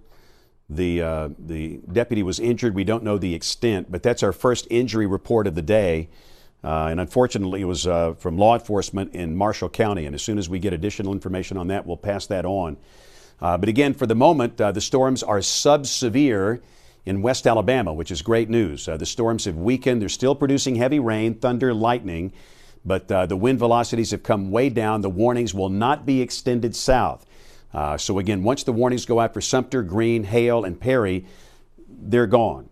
Now, over here, yes, we've still got concern for strong winds coming into Montgomery. And again, we have Montgomery, Lowndes, Macon, Lee counties all under severe thunderstorm warnings for this line segment here that is coming in from the north. The storms, quite frankly, look a lot weaker over Autauga County, which is good. It just seems like the emphasis continues to shift more to the east over here. The storms that are coming down toward Eclectic, Tallahassee, places like that, they're going to be very windy, very windy. Winds could exceed 50 miles an hour at the surface. And the same thing over here for Lafayette, Lynette, Wadley, ultimately Auburn, Opelika, and Tuskegee, and northern parts of Russell County. We've got new storms that have formed around the Montgomery Metro. These are out ahead of the main storms, but again, the main concern, it's these storms that you see right in through here. But let's look at Autauga County. It looks like these things have weakened, Drew, north of Prattville. Let's look at the velocities. And this has been a very windy mess coming down out of Chilton County. And again, you can see that in northern Dallas and much of Autauga County, it looks pretty good here. That's good. The higher winds are over here, again, toward Eclectic and Tallahassee. So what you see coming down toward Montgomery from Autauga County, Although now that's from Maxwell, right? So actually, it's switched back to BMX. So Birmingham, originally okay. it was from Maxwell, but it looks like it's showing a little bit better or higher velocities off the Birmingham. We're getting the lower slice out of Maxwell, so I Yeah. think that's more of the truth. This is much higher in the Storm. We'll go back to Maxwell, and again, you'll see it drop down to 30, so I think that's more like it. So again, the storms are not as strong as they were over Autauga County, but they're still showing evidence of strong winds. Again, Eclectic, Tallahassee. Again, it's come right down through Lake Martin, and I have not heard of any specific damage at the lake at this point. But the one concern that we all have, it's Interstate 85 from Montgomery over to Auburn, Opelika, and Valley. A lot of folks, it's 435, a lot of folks drive Interstate 85 home, and the bands of stronger winds are about to impact Interstate 85. And the last thing we want is for folks to be hung up in this, high-profile vehicles, trees that might be blown down. So again, I would prefer not to drive along Interstate 85 from Montgomery all the way to the Welcome Center at Valley for about the next 30 minutes. I would wait until 5 o'clock to take Interstate 85. That's just me. And if everybody has a different risk tolerance level, but if you decide that you want to take that drive along Interstate 85, just be aware that the winds are going to be really tough for a while, and the rain's going to be heavy, and there could be falling trees, and there could be high-profile vehicles that really struggle with this. So just, if you got to drive Interstate 85 from Montgomery over to Auburn, Opelika, Valley, be careful, and I would suggest waiting until maybe 5:15 and go there at this point. The good news, the western side continues to weaken. It's not as organized. Again, it's kind of getting away from the better dynamic support. So again, we've got no doubt we've got thunderstorms coming in to Demopolis, but they're sub-severe based on radar and the wind we're seeing here. And that's good. And again, the Weather Service will allow these warnings to expire. I think they go out at 4:45 for Perry, Southern Hail, Southern Green, Sumter. 5 o'clock. So, but again, they will not be extended. So that's the good news here. But again, the main concern, it's really Elmore, Chambers, and Tallapoosa, right in through here. The storms you see up in northern Dallas County, Plantersville, Valley Grande, Jones, they're strong, but again, the wind velocities are just not that bad. They're showing sub-severe. And you don't want to warn for storms that are not severe. That's a false alarm. You don't want that. You want to reduce those while keeping up the POD, the probability of detection. So again, this is the latest wind look. And again, this is your stronger wind velocities right in through here. Coming into Eclectic and Tallahassee. Soon it's going to be in Auburn and in Opelika. And Drew, I don't think the winds have not come down that much, have they? Maybe not a lot, but I think it feels like I'm seeing, of course, we're getting to the point where it's just starting to kind of get to the radar site. So there can be a period of time right as the storm is, or the winds are right at the radar site that you can it can be hard to get a good reading on them until they kind of move on the other side of the radar site. So that may be kind of contributing to it here, but it might have gone down a little bit from earlier. So I don't want to say too much in that vein yet, because I think it's still a threat that we need to be careful about here, obviously, like you're saying with I-85. Also, we'll mention, again, it doesn't look like severe level, but there looks like there's some gusty winds down in south of Montgomery as well, with one of those cells that's kind of out ahead of everything else. So we may have to watch those cells that have formed south of Montgomery as that outflow surges to the south. If it eventually catches up with those, could see some enhancement potentially with those. Again, those are kind of at this point mainly along 331 there, kind of in between 331 and 231 near Pike Road, or kind of the west of Pike Road near Davis Crossroads. So again, you got some good bit of lightning down there with those as well. Now, again, you've got a severe thunderstorm warning for Montgomery County. I think it's more probably for the stuff that's further to the north, though, for the original line. But just we'll keep an eye on those as well. But Yeah, we'll have to as the gust front's basically at the Maxwell Ace radar site at this point, so I think we'll have a better feel for it as it kind of gets a little bit further to the south. Yeah. Ryan, can you press WEXO 5 real quick, full screen? So this is a live look at Auburn. This is coming from Toomer's Corner, the camera many of you are familiar with. And again, this really, really windy thunderstorm complex is getting close to Auburn. The winds will likely be increasing there very shortly, so we'll be watching this camera with great interest to see how the winds behave. The wind velocities have maybe come down a little bit. The reflectivity is down a little bit, and hopefully, best case scenario, the storms weaken and we don't have that many problems. But again, remember the Auburn baseball playoff game was scheduled at 5 o'clock today, but they moved it to 8 o'clock, which was a great call. We just don't want people walking around in the stadium with lightning popping everywhere. There's a severe thunderstorm warning in effect for all of Lee County, and those stronger wind velocities are inbound. But I do think that they probably, I think the velocities are not quite as strong now as they were 15 minutes ago. Drew, don't you agree with that?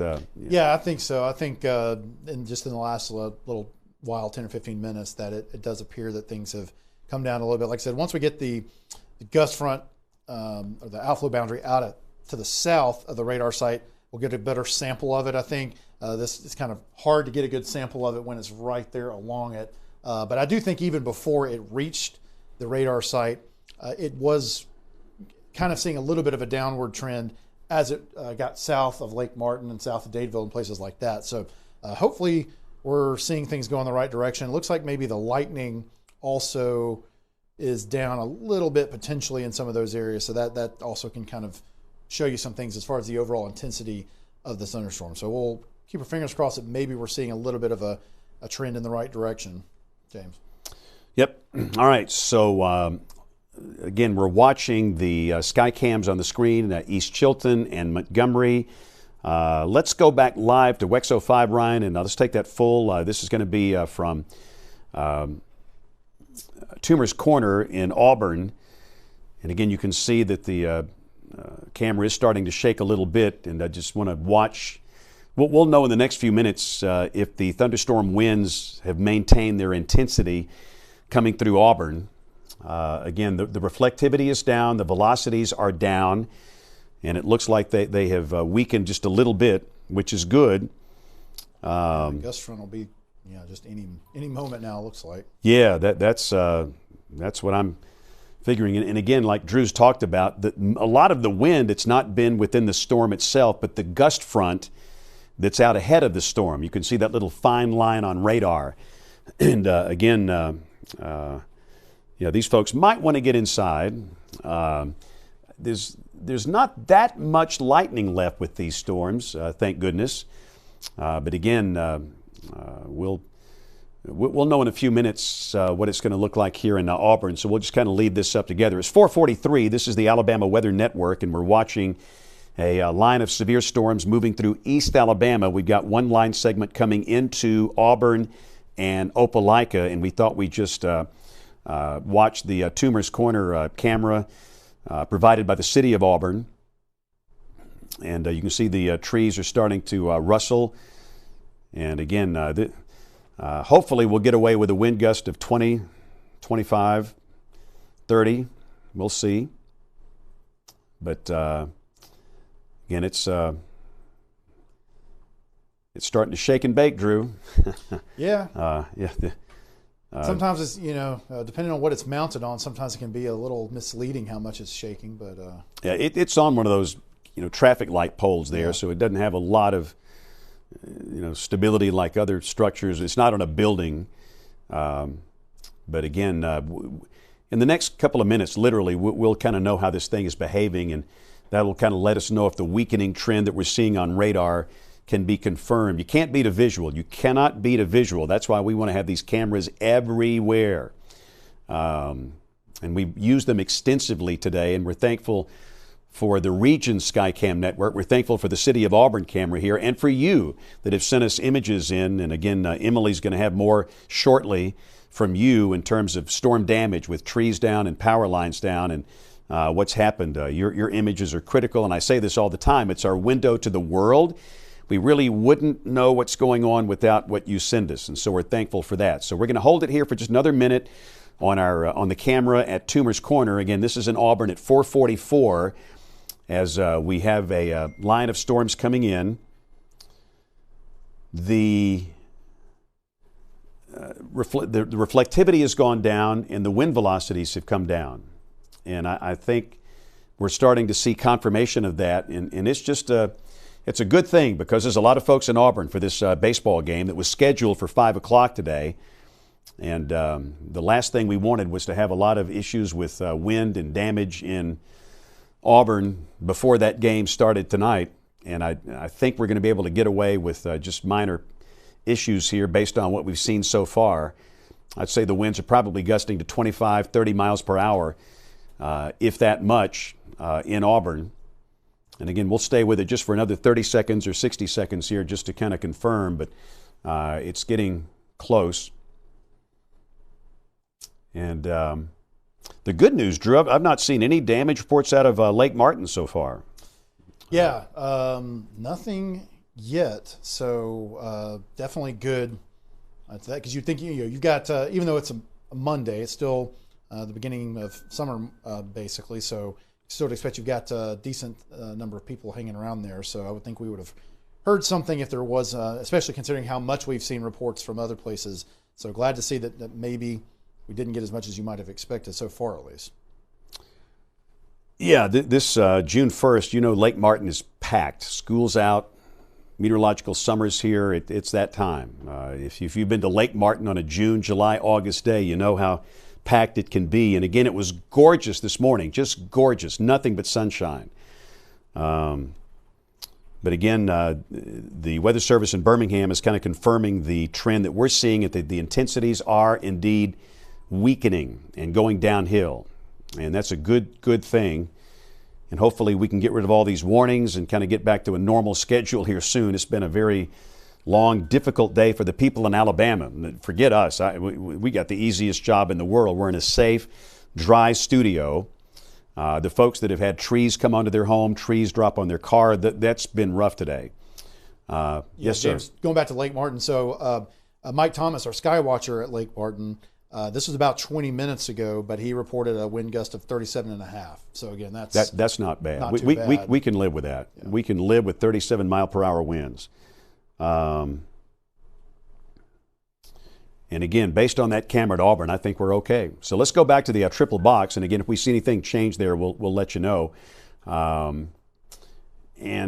So we are at 447. And let's expand this out and kind of show the whole situation here. And notice the warnings are gone. Let's just stop and put it current. We have no warnings at all in West Alabama. Perry, Hale, Greene, Sumter, all these storms are sub-severe. Sub-severe, peak winds are 25, 30 miles an hour. In fact, if we can change the top box from East Chilton to Demopolis, I want to get the Demopolis camera up, and that'll give us a much better view of the storm coming in. And again, it's not severe. It is raining heavily, but it is not severe. No damaging wind, no large hail. So again, sub-severe storms, Sumter, Greene, Hale, North Marengo, Perry. The warnings begin in Autauga and Lowndes and extend eastward over here to Lee and Russell counties and extreme southeastern Chambers County. But the reflectivity has clearly been going downhill. These storms are much, much, much, much, much weaker than they were. The wind velocities have come down. The core reflectivity has come down, much weaker.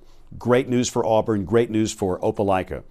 And I think we made it, the Lake Martin storm, I think it weakened as it came down through the lake, which is a very good thing.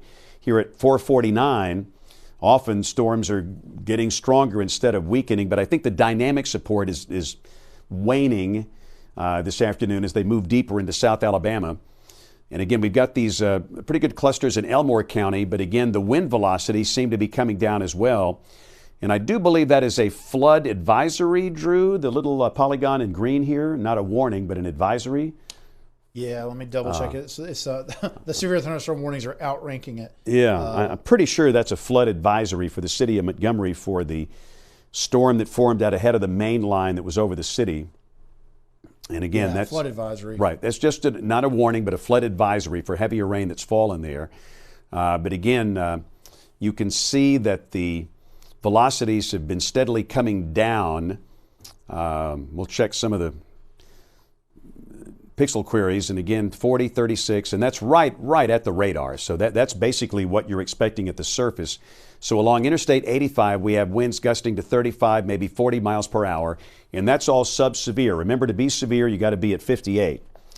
The Autauga Elmore warnings will expire at 5. It looks like the Weather Service will not be extending any of these warnings, as it looks like most of these storms have now weakened to a point where they are sub-severe, which is a very good thing. And we're thankful for that. Emily, let me know when you're ready over there.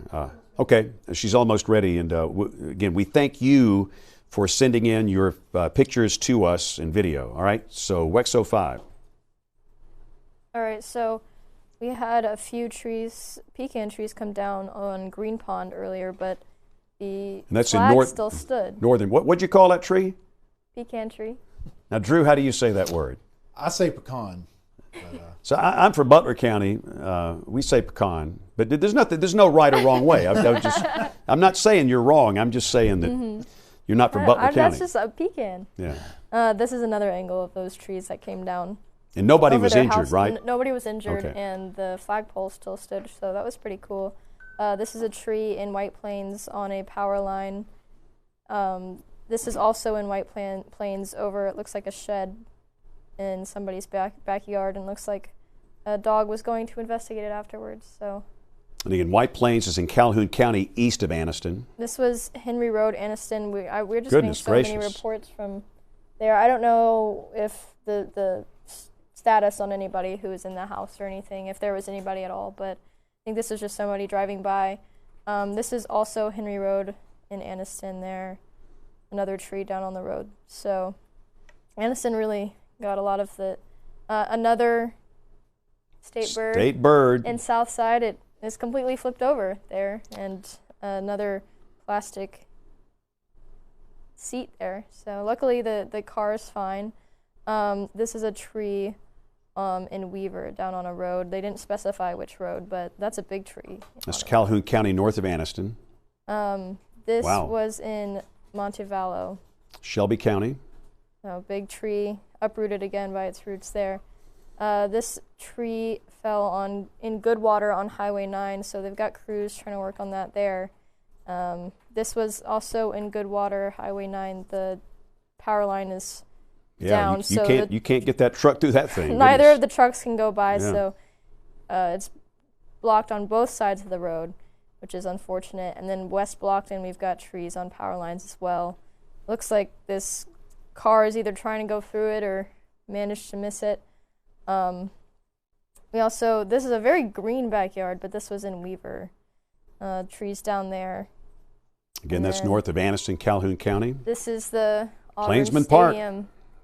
They're getting ready to cover up the field there, as you can watch them put the tarp over the field. And to the other side, there's blue skies. So Auburn has always done a good job with their emergency management on campus. I've had a chance to visit. In fact, I came to Jordan-Hare not that long ago and kind of went through their procedures and policies, and they're very good at what they do. And they made a very, very solid decision to move the first pitch from 5 o'clock until 8 o'clock. That's just a great call. Well, that's all I have for now. Okay, thank you, Emily. So it's coming up on 5 o'clock, and all of these warnings are set to expire at 5. And I do believe that we're not going to have many more warnings, as it looks as though the storms are getting away from the dynamic support. Wind velocities are coming down. The reflectivities are coming down. Main issue now, just a lot of rain and maybe some flooding issues, which is the core of what's going on here. So let me do one thing here real quick. I'm going to We're going to go back and take a look at the situation in Auburn, which we should see here in just a moment. All right, yeah, there we go. Thank you, Ryan. So again, this is a live look from Toomer's Corner in Auburn. And again, we've seen no evidence of really strong wind in here. I'd say the wind's gusting to 20, 25, maybe 30 with the outflow boundary. And now that the actual showers are coming in, it's that we can live with that, Drew. We can live with that all day. Yeah, I guess I'd just say I'd try to get those babies indoors with some lightning maybe still hanging around. Oh, boy. Yeah, whoa, hello. Let's not do that either. No. Yeah, other than that, no, at least the wind. And yeah, the heaviest rain is moving to the south, but hopefully they're good as far as the lightning is concerned. But yeah, glad to see that the wind hasn't been too disruptive here in the Auburn area, and hopefully it looks like along 85 nearby as well, as it seemed to weaken before it got to that corridor. So hopefully we haven't seen as many issues and haven't seen any reports, I don't think, coming from either Auburn or Opelika or along I-85 so far. Yep. So again, Auburn looking good. We saw the gust front come through, and it was breezy, and the heavier rain came through, and it was breezy. But again, everything's sub-severe. So the warnings looks like they're all going to go out here in about 5 minutes at 5 o'clock, and hopefully that will be it for the day. But understand, we have 160,000 people in the state with no power as of this moment. I'm glad they got across the street. I was worried that those two ladies finally got across the street. Yeah. That's good. Yeah, so let's go back to the triple box. And again, you can see that it's pouring in Montgomery. And heavy rain in parts of Elmore County. There's the rain in Auburn, Opelika, up toward Valley. But again, the reflectivities have been coming down. Velocities have been coming down. And we just don't believe that any of these storms are now severe. So the bottom line is we're almost done with this. It is, but we've got, as you've seen from the images in the video that Emily has shown, we've got so many trees down and so many folks with trees on cars. Punch up 05 real quick. Let's see, the rain's picking back up in Auburn. This should be the end of it. This ought to be the last little batch of heavier rain that's coming through. And we do have some lightning strikes in there.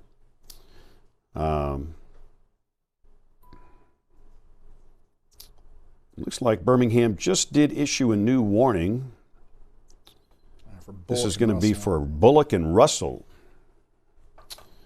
All right, we'll take a look at that in a second. But again, that's a live look at Auburn at 4:57 this afternoon. So let's go back to the radar and we'll take a look at this new warning. So even though things have gone downhill, these have weakened. The Weather Service in Birmingham, they decided they wanted to post a warning for Bullock and Russell. And this is in effect until 6:15. And again, I guess it's based on the history of these. And if the storms continue to weaken, then they'll cancel these early. But again, most all these warnings will be going away at the top of the hour at 5 o'clock. So severe thunderstorm warning in effect for Bullock and Russell counties until 6:15 for the segment that's coming through Macon County here. And Drew did find a 54 mile per hour velocity within the radar beam, which is pretty close to ground level here. So it's still pretty windy coming through at least Tuskegee. The velocities have come way down over here in Lee County. Not seeing much at all here. There's a 34, there's a 20. This all looks sub-severe.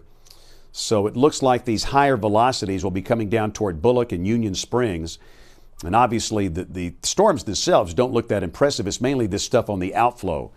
And understand, this has been a long-lasting event here. We've had this going on since 11:30 this morning when they first crossed into Alabama. But let's go back to 05 real quick, WEX 05. We'll take a look at Auburn. And first pitch would be happening right now. And that just was not be a good idea. So again, the first pitch for the Auburn-Milwaukee baseball game, 8 o'clock. The Storm should be long gone. Should be a pleasant evening at Plainsman Park for that. But again, that's kind of the last batch of the heavier rain showers coming through Auburn. The rain will taper off. They'll see some light rain off and on for the next hour or two. But I think there's a very, very good chance by 8 o'clock all the rain will be gone. Again, that was a good decision. So back to the radar at 5 o'clock. Back in the old school days, we'd have to say the call letters. We don't have any call letters. We're the Alabama Weather Network. That's all you need to know. So let's, again, we've got our Montgomery camera down here in the lower box, Demopolis camera in the upper box, and it's raining at both of these sites. Peak wind gust in Montgomery, 25. Peak wind gust in Demopolis, 19. I mean, that's not bad at all. We've had higher wind gust on sunny days. So again, there's no need for any warning for the storms in West Alabama. These are sub-severe. The storms along US 80 from Selma to Browns to Demopolis. And in Montgomery, just heavy rain falling, just good old-fashioned rain here. There's a flood advisory. That's the green polygon for the heavy rain. And heavy rain out here along Interstate 85. And again, out here in this little outflow area, there's evidence we might see some strong gusty winds, and that's the reason the Weather Service extended the warning down into Bullock County and Russell County. And again, we'll see if the weakening trend continues and they cancel that warning earlier. So again, this is probably going to be the last warning of the day. So when does this warning go out, Drew? This is still going to be up until 5:45 for Macon. And again, over here in Auburn and Lee County, that's until 5:45. But again, a lot of these are just going to go away soon. So we'll stay here for a little longer. Storms are weakening. Wind velocities are coming down. The event is just about over. We thank you for being with us. Some of you have been watching for, 5.5 hours. We thank you for doing that. We typically provide long-form coverage for tornado warnings, but from time to time for high-impact events like this, we will provide long-form coverage for severe thunderstorms, and we thought that would be the case today. It'd be appropriate to do that. But again, all the reports coming in, and again, we'll go to Emily one more time here, about 5 minutes before we wrap up the coverage, to go back and look at the trees down and the damage. We've had tremendous images and video from you today, so thank you for doing that. But again, things are just looking a whole lot better. So west of I-65, Selma, Demopolis, nothing severe. Thunder, lightning, yes. Severe, no. Again, Lowndes, Montgomery, the wind velocities are just very low here, and these are basically sub-severe. So these warnings will be taken out very soon. Again, Montgomery, you see the peak wind gust 25. The only concern, it's this little segment right here, this outflow boundary coming through Macon and Lee counties. And obviously you saw that it came through Auburn and just didn't do anything. In fact, let's go back to WEX 05, full screen. You want to see Auburn? There you go. There's live look, Toomer's Corner. Got light rain falling, a little breezy, but just not bad at all. Power's on, everything is fine. The storm's weakened tremendously, and that line segment's going to be moving into Russell County. So if you're in Phoenix City watching this, that's pretty much what you can expect. You'll have a little wind gust, but I just honestly think the storms are sub-severe coming out of Lee County, coming into Russell. So again, it looks good if you're in Phoenix City, Seal, any community in Russell County. The stronger wind velocities are coming out of Macon down into Bullock. That's where there still could be some issues with down trees and power lines. So we'll go back to our triple box here at 5:03. Statewide power outage count 162,112. Let's look at the numbers on our map here, Drew, our power outage numbers. Winning the trophy, Jefferson County at 28,000, Shelby County at 20,000. So in the Birmingham Metro here, we've got about 50,000 without service. We've got 20,000 without service in Calhoun County, 12,000 in Elmore County. We've got 8,500 in Tallapoosa County. 6,000 in Tuscaloosa County, 6,500 in Bibb County, 4,500 in Chilton County. So again, that's a quick look at the numbers statewide. And again, the statewide total is a 504 is at 162,112. Wow. All right. And again, we've been live here. And the nice thing about what we do here, we don't have to cut off television programs. We just cut off our own weather programming. So we can do that all day. It's to have the resources we have here, it's just a joy to watch the network grow. And we thank you for watching and choosing us. We thank you for using the app. Thank you for having the app on your TV and your phone and your tablet, and for trusting us. We went live in August. We've been on the air since August, and quite frankly, we just have not had that many issues. All right, let's go to Emily for another round of photographs from you. All right, so we have another tree down in Weaver, and you can see how big that tree was. That guy standing next to it, and That's it's huge. the same height as Again, him. this is Calhoun County, north of Anniston. Huge tree there. Here's another view of it. It was a very big tree, so really indicative of how strong those winds were there. In Prickettville, this tree didn't do so hot, and it had a lot of really beautiful things underneath it that unfortunately were knocked down. Hopefully not too much damage there. This tree completely fell onto this other tree here. So I was in Prickettville. We also have a tree down on Wire Road in Auburn. We've got storms coming into Auburn, videos of that from just a little bit ago. This photo shows how strong the wind, or video shows how strong the wind was there with the banner whipping around. And this was in Auburn, right? Yes, this was Okay. in Auburn just a little bit ago. Then we also have this picture of scary-looking clouds there in Wetumpka, but hopefully not too bad there in a little bit. We've also got this picture of a tree in Helena on Cahaba Falls Lane there. So just That's some more in pictures Shelby coming County. That's through. Birmingham Metro. So coming through from the north and central part of the state still. There's just a lot of damage, very widespread there. So, but that's all I have. All right. Thank you, Emily, again, for processing all these images. And again, thanks to you for taking the time to send them. So, again, a look at the latest radar wind velocities. And remember, the radar beam is not on the ground.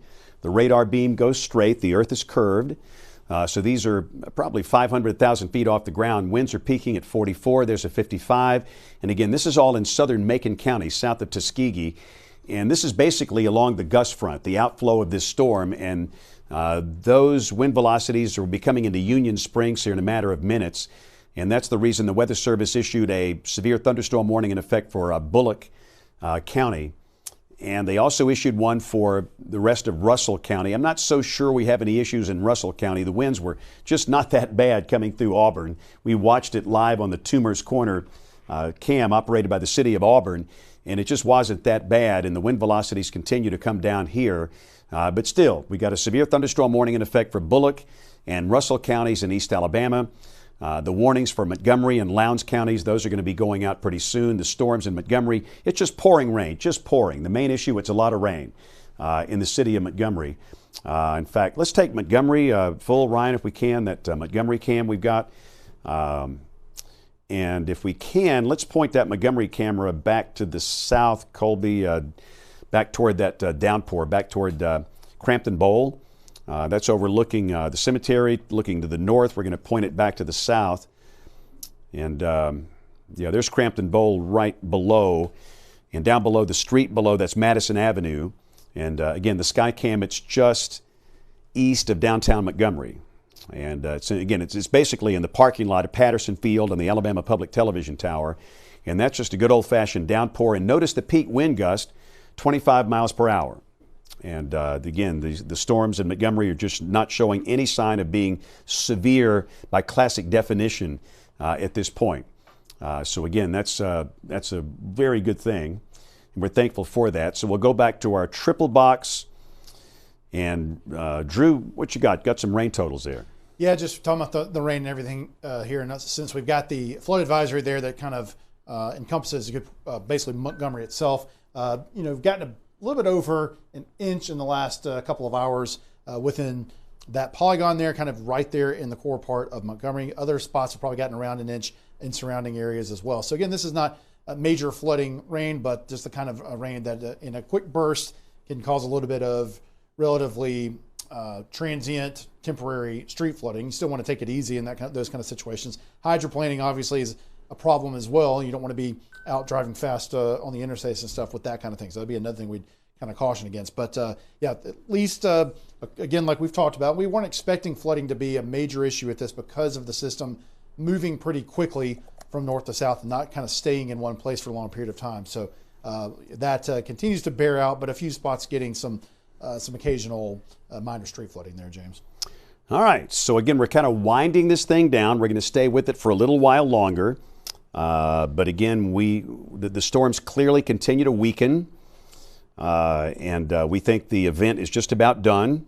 Having said that, if you're in Union Springs or Bullock County, the outflow from these storms here could produce some pretty gusty winds, maybe gusting to 40, 45 miles per hour.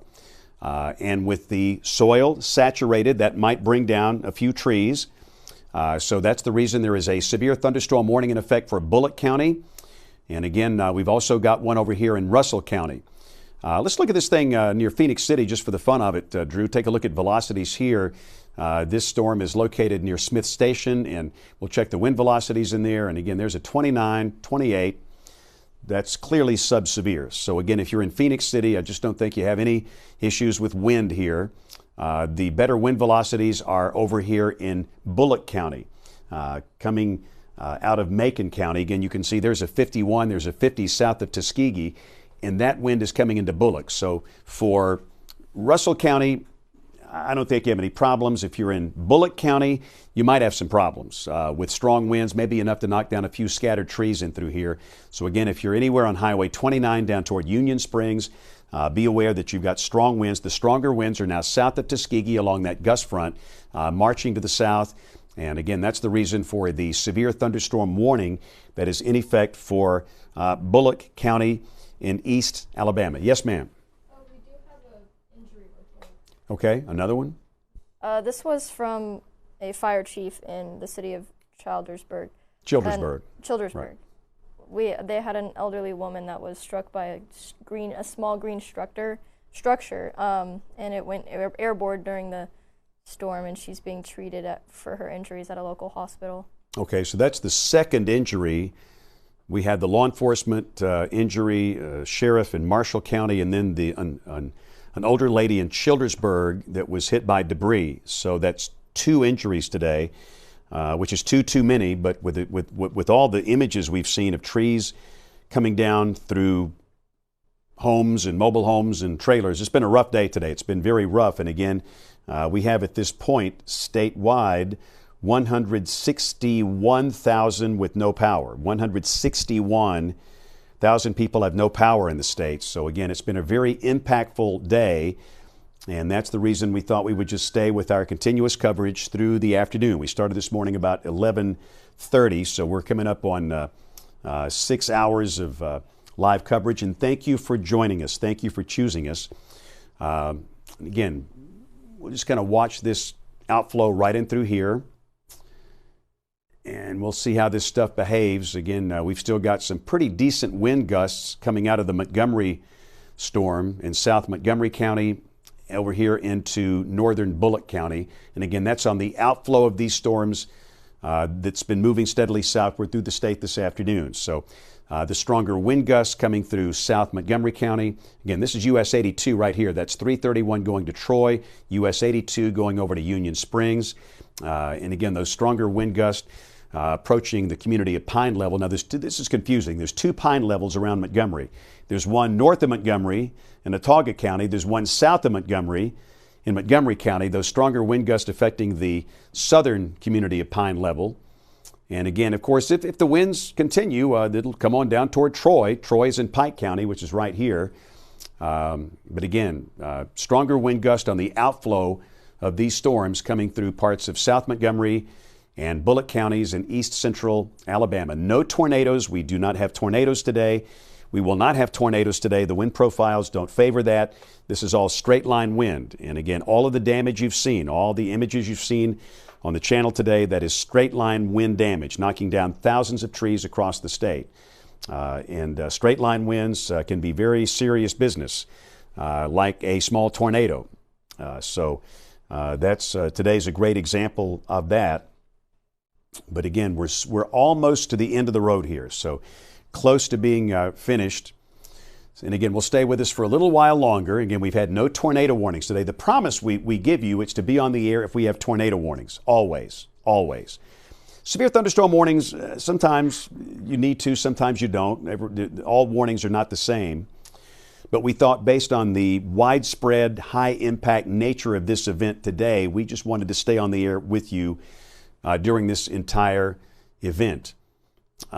So again, you saw Drew with some pixel queries and some potential wind gusts in through here in parts of Bullock and South Montgomery counties. The winds coming into Union Springs. And again, they'll keep on dropping to the south, right down Highway 29. And again, ultimately, it could be pretty gusty in Troy. Probably will be gusty in Troy in about 45 minutes or so.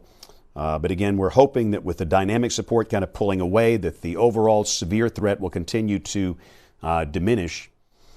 We might want to put in the top box Troy, if we can do that. We have a campus or a camera on the campus of Troy University, and we'll put that one up. We'll point the camera north from Troy. And again, it looks pretty good. It's been a beautiful day in South Alabama. Everybody in South Alabama, they're thinking, what are these guys doing on the air? It's a gorgeous day. And it has been. It's been sunny. It's been hot. Many spots up in the low 90s, hottest day of the year so far. But again, that's Troy looking north from the campus of Troy University as this line drops to the south. Again, Troy is here. And again, right in through here, we've got potential for those strong straight line winds, maybe enough in some cases to knock down some trees and power lines. Our friend Rich Thomas in Montgomery says the winds only gusted to 30 in the eastern part of Montgomery. Not bad at all, which is good. And looking at Lee County, goodness, see trees down in multiple locations, not in Auburn. Looks like he's got about a dozen trees down in Lee County. One report of a tree down across Interstate 85 southbound in Lee County near exit 66. And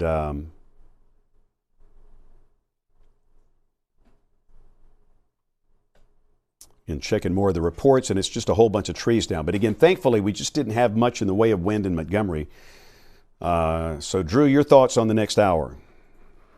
Yeah, and actually, I'll give you that, but I was just kind of looking back. You're talking about the reports there around Opelika and Lee County. It might have been this little cell right here. Looked like it kind of strengthened a little bit, had a little bit more lightning with it, had a little bit more of a core as it came through Opelika. So that's kind of looking like to me that may be where, even though the velocity signature didn't look like much, but that might have been where we saw some of the trees down. And that part of that storm is heading towards Phoenix City, so it could be getting a little dicey in Phoenix City here pretty soon. Again, you are in the severe thunderstorm warning, but I think, yeah, as far as the next hour is concerned, I would expect we'll still see kind of a slow downward trend as the storms continue to move to the south. I mean, we've continued to see that, but occasionally you'll see a little core pulse up. I will mention that there's been a few cases. In fact, again, this was a few minutes ago, but you had the outflow right here. And as it continued to push out ahead of the storms,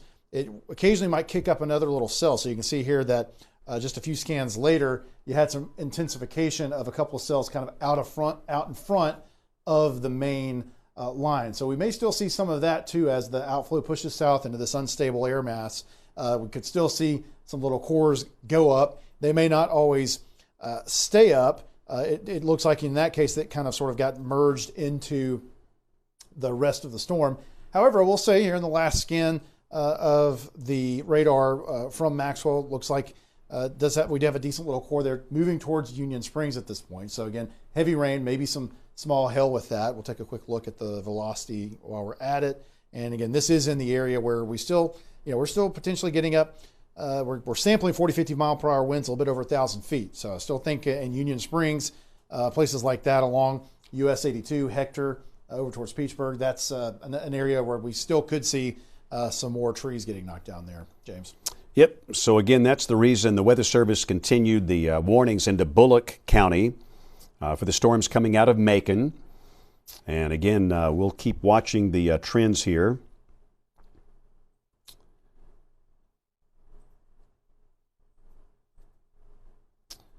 Looks like what the Weather Service is going to do is they're going to finish it out downstream with one more severe for Pike and Barber. So what the Weather Service is going to do, they're going to issue one more set of warnings for Pike and Barber counties, and that should be it. And again, that's probably not a bad decision in that we've got those stronger velocities here coming out of Bullock and parts of Montgomery. So, and again, in a few minutes, you're going to see Pike and Barber coming under severe thunderstorm warnings. And I say finish it out. It finishes it out for them. Once you get below Pike and Barber, you get into Dale and Coffee counties. Those counties belong to the Weather Service in Tallahassee, Florida. They are in a different Weather Service county warning area. But again, the promise we've always made here, doesn't matter what Weather Service office issues or warnings, doesn't matter what TV market you're in, we've got your back. That's the situation here. Not seeing any damage reports from Bullock or Russell counties, which is good. And we hope that trend continues. So again, in just a couple of minutes, we'll get that last warning for Pike and Bullock counties down here in southeast Alabama. That would include Eufaula, Troy, Brundage. And then I think that will probably be the last warning that we'll need here. And again, we'll stay with our long-form coverage for a little longer until the new warnings are posted and kind of get everybody settled in here and get a good look at Troy and Eufaula for what you can expect. We started this morning with these storms. We're in southern Middle Tennessee, and they came through the Tennessee Valley, rolled all the way through the northern half of the state. They're now pushing into South Alabama. Let's look at a big picture, Drew, just kind of show the rest of the line over on the western side. And again, we stress these are all subsevere. What you see here in Sumter, Greene, Hale, Marengo, Dallas, Perry, subsevere. Nothing severe, no need for a warning, no damaging wind. The greatest concern, it's outflow coming from the storms you see right here through South Montgomery, Bullock, and Russell counties. And what the Weather Service is going to do is issue one more set of warnings, and this will be for Pike and Barber. And these will be severe thunderstorm warnings. They are not planning on issuing any warnings for Butler or Crenshaw, as the storms in Lowndes and Montgomery, they're really all subsevere. Winds in Montgomery gusting to 30, our peak wind gust 25. Again, obviously, these two warnings can pretty much be taken out right now. But again, this is the last bit of concern right here.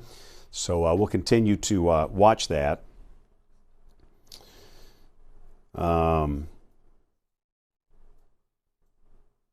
Just not seeing a lot of reports out of Macon or Bullock, either one.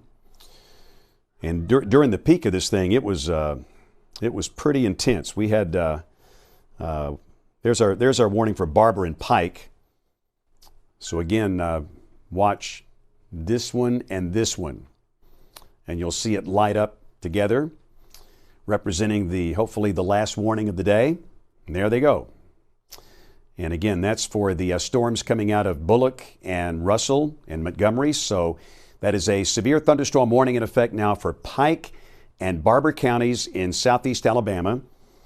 The warning will be in effect until 6:30, and they might cancel that earlier. We'll see.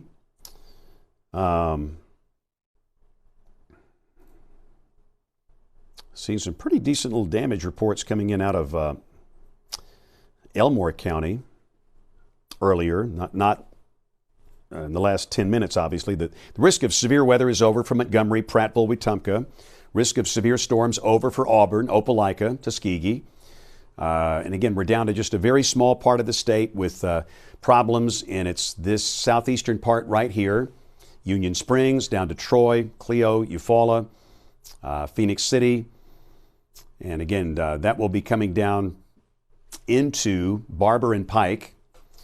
So, Drew, let's check the velocities one more time. I know you've had a pixel query kind of day. Let's do it again. Here we go.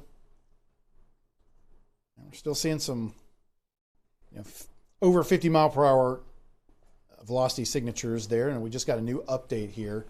And so I'll kind of place some more a little bit further towards the south. Yeah, still getting 58, 57 mile per hour readings there. And as far as where we're detecting those, that is a good, a couple of thousand feet off the ground. The radar further to the north, we've kind of passed through. We were talking about earlier how we weren't able to get a good look at the velocity signature for a few minutes as the gust front and as the storms passed basically right over the radar. But as they have pushed further to the south, we're getting a better look at things. And so, yeah, we're still packing a pretty good punch with the winds here, at least a couple of thousand feet off the ground. So still, if you're in Union Springs, again, a lot of that wind has already kind of moved through Union Springs at this point. Let me switch it back over to the velocity again. But China Grove there, the other pine level, the further to the south pine level along 231 that we were talking about earlier with the 2 pine levels, you're seeing some gusty winds there as well. Eventually, Inverness, Ox Level Blues, Old Stand, Needmore, Midway, those places are kind of next in line here within Bullock County for some heavy winds that could be knocking over some trees. So, yeah, this core part of the storm here still looks fairly strong from a wind perspective, and certainly some very heavy rain in Union Springs at this point. Maybe some small hail. A good bit of lightning has happened here in the last few minutes in Union Springs, around Thompson, Cornerstone, Fitzpatrick, places like that. Hurtsboro, further to the northeast, you're about to get some heavy rain here pretty soon. You're still under severe thunderstorm warning, but it looks like maybe not quite as intense with some of the winds, but we still got some pretty good winds up that way as well. So I'll go ahead and query some of those. 30 to 40 mile per hour winds at least at the radar beam height in those areas. So, we've still got this core that is sort of centered on Bullock County and starting to move into Pike County as well, that has some decent looking wind right along the outflow boundary. Now, I will say that it looks like the outflow boundary isn't quite as far ahead of the storms as it had been a little earlier. So it's kind of hugging closer. We had some new storm kind of develop along the boundary. So we got the rain a little bit closer, especially in and around Union Springs. The rain kind of coming up closer to the edge of that gust front and outflow boundary, but there's still some areas where it's a little bit out ahead of it, but you might see them kind of a little bit more co-located at this point than it was earlier. Again, just kind of switching through some of our other products here.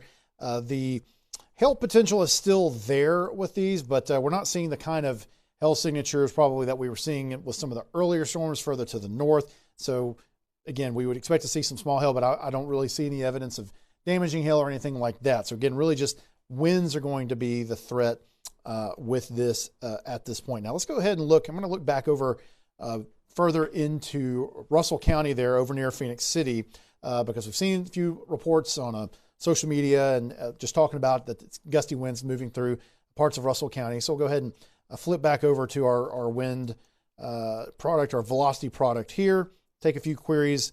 And again, near just kind of to the southeast of Hurtsboro, getting a 49 per hour reading off the radar from there.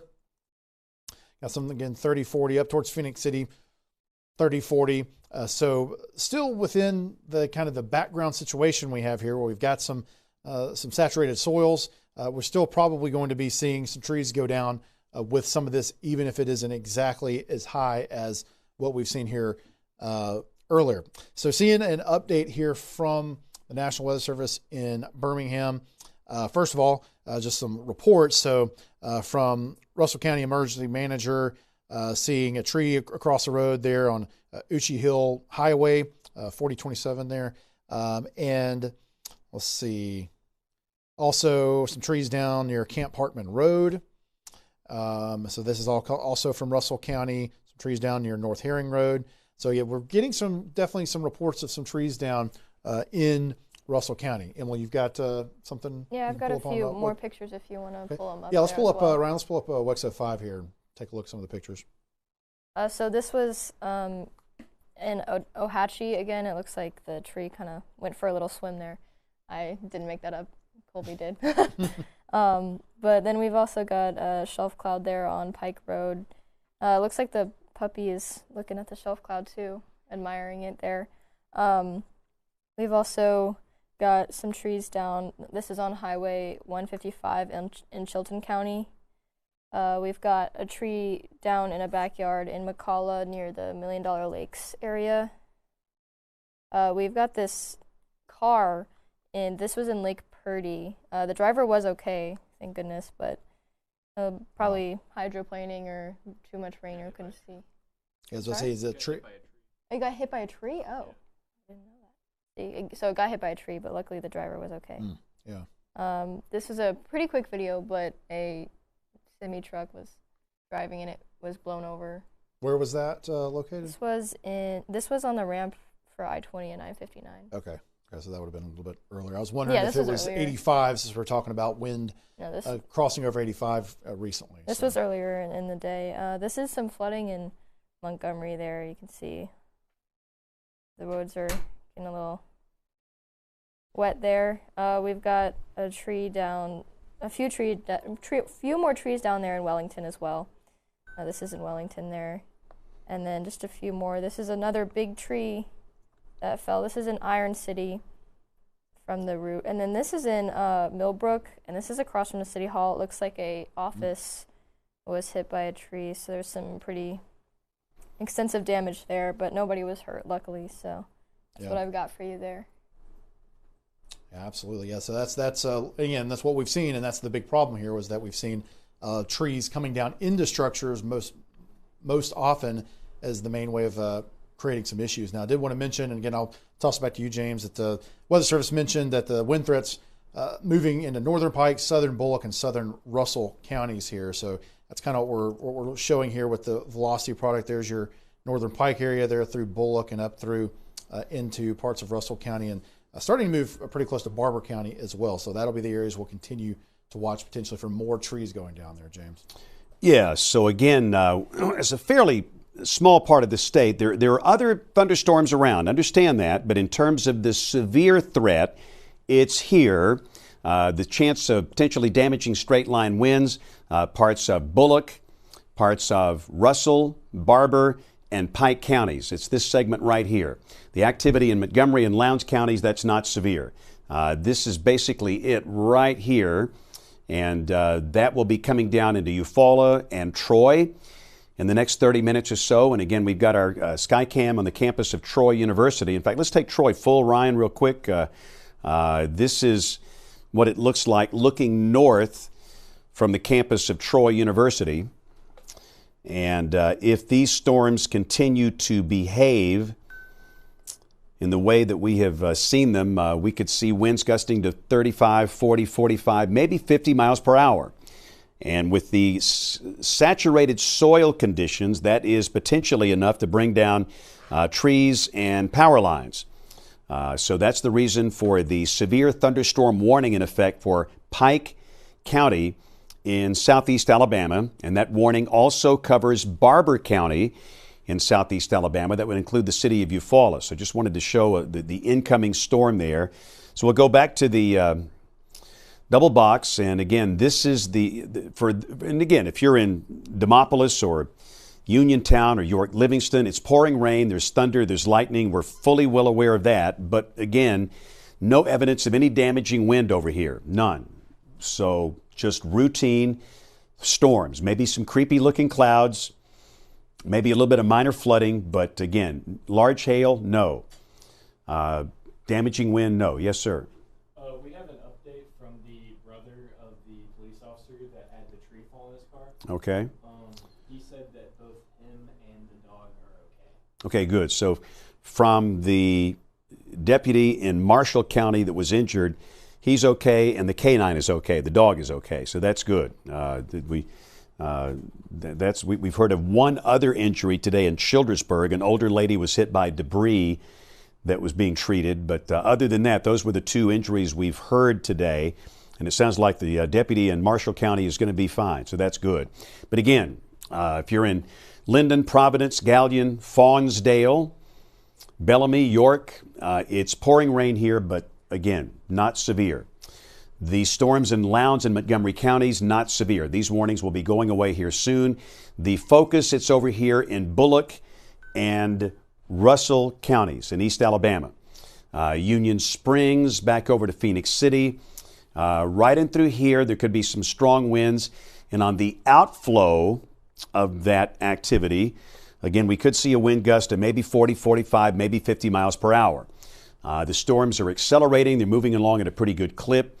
And again, that's the reason we have the warnings in effect for Pike and for Barber counties. And again, within the radar beam, which is not at the surface, the radar beam height, we've got these winds of 53 to 56 miles per hour. Down at the surface, we probably got winds of 45 to 50.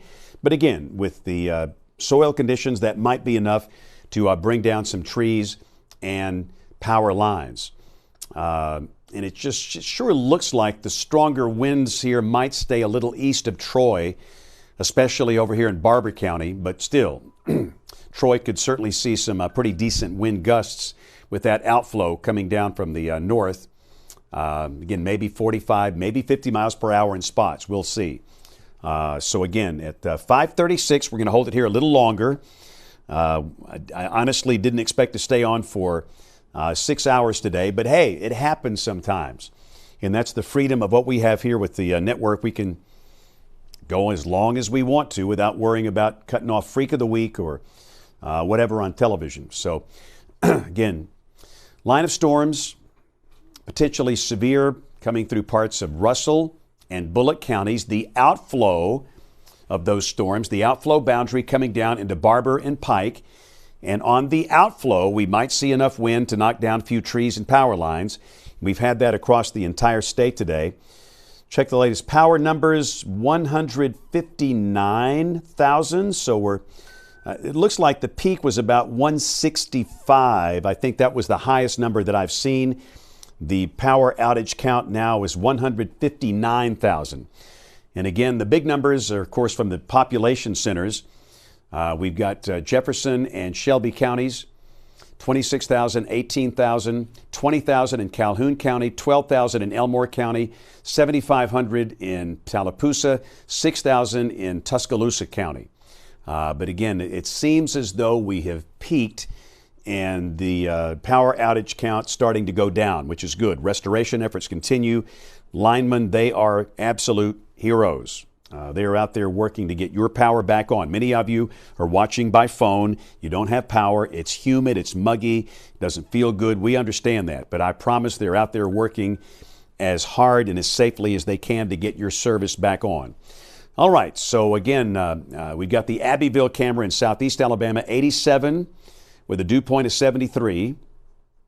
But unfortunately, we've lost the weather sensor at our Troy camera, so we don't have wind data there, but we can certainly take a look at the storm that's coming in, and it looks like the core of this will be staying east of Troy, coming down instead of coming into Pike, really coming into Barber. The reflectivity is really low here north of Troy. This is basically just some light rain, but again, with some light rain, it can be pretty windy with the outflow from this stuff here. So light rain in northern Pike.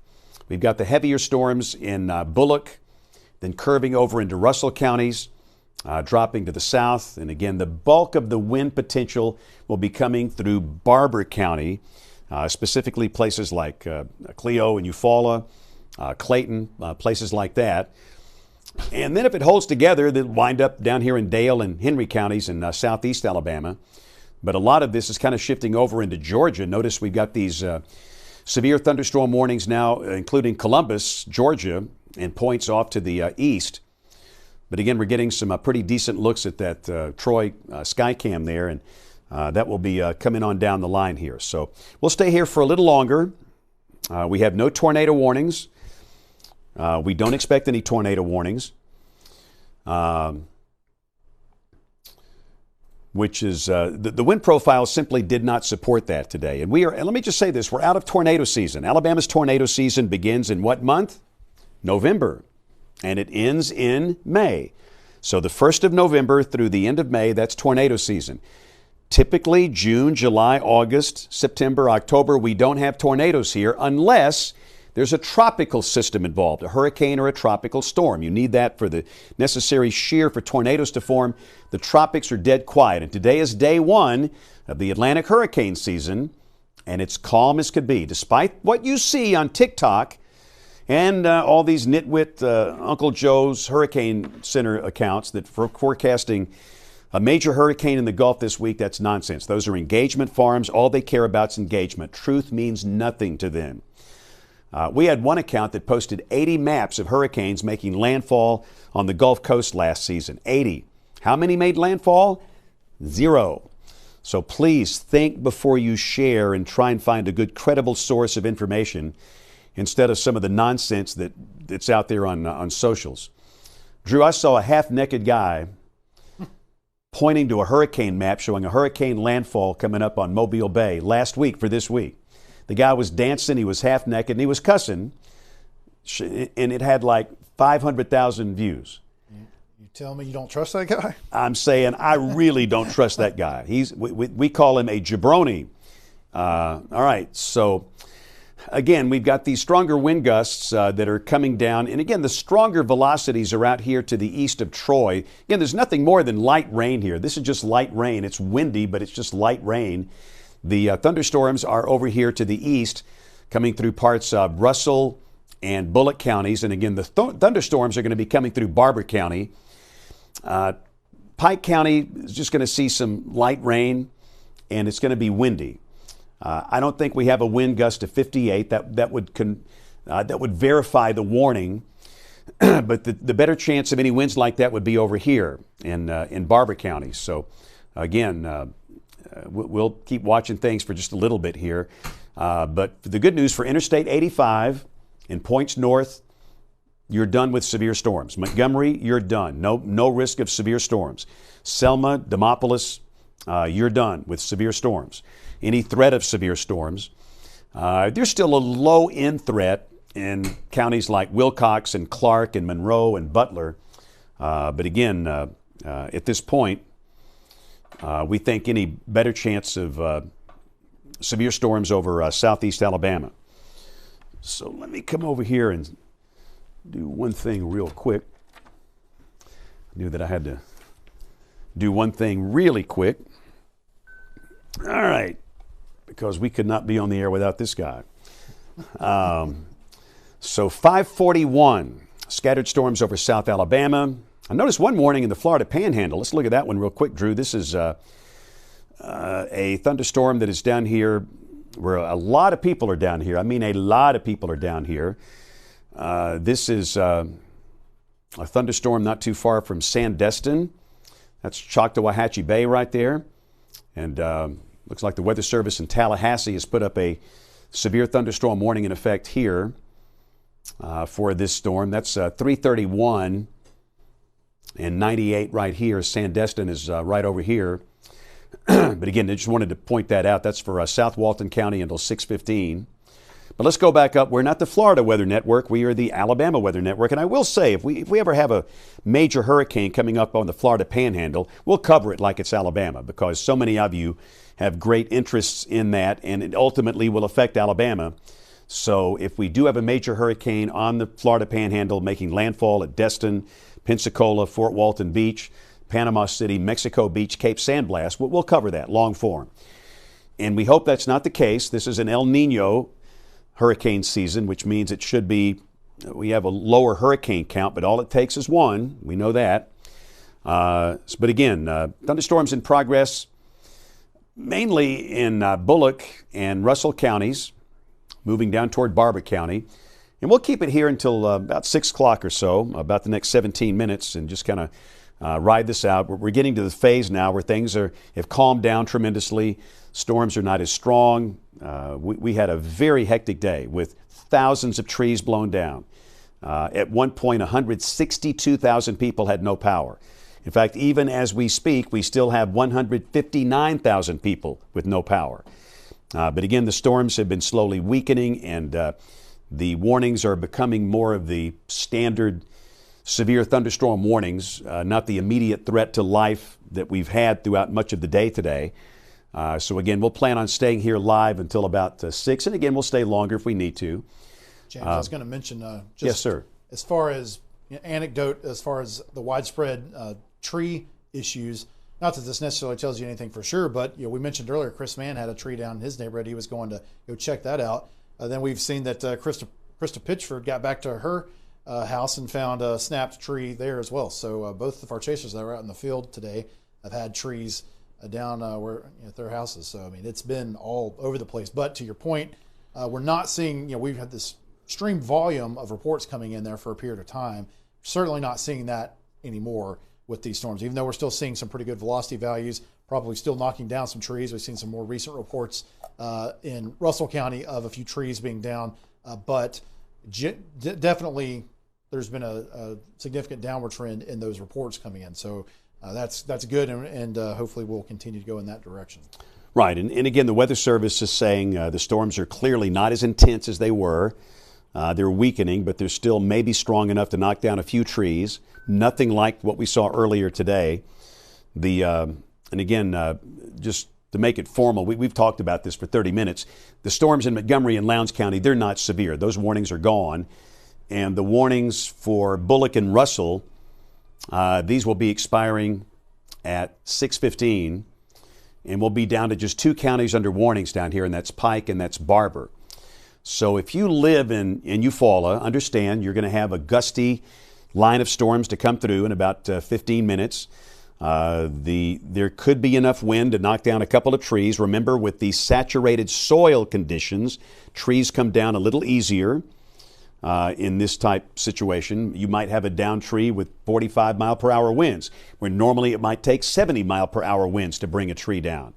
But based on the thousands of trees down today, we all know that it's been one of those kind of days. So again, there's potential for a few down trees and power outages here as the storms come on through in the next 30 minutes or so.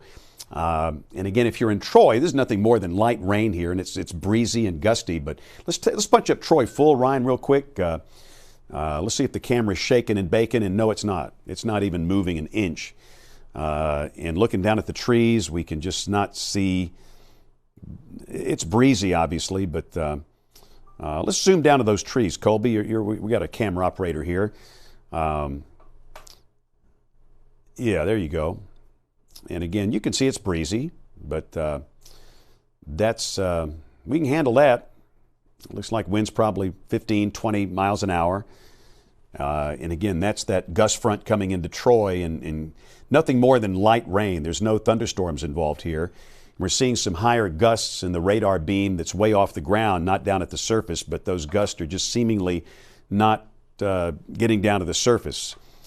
So a breezy evening in Troy with some light rain.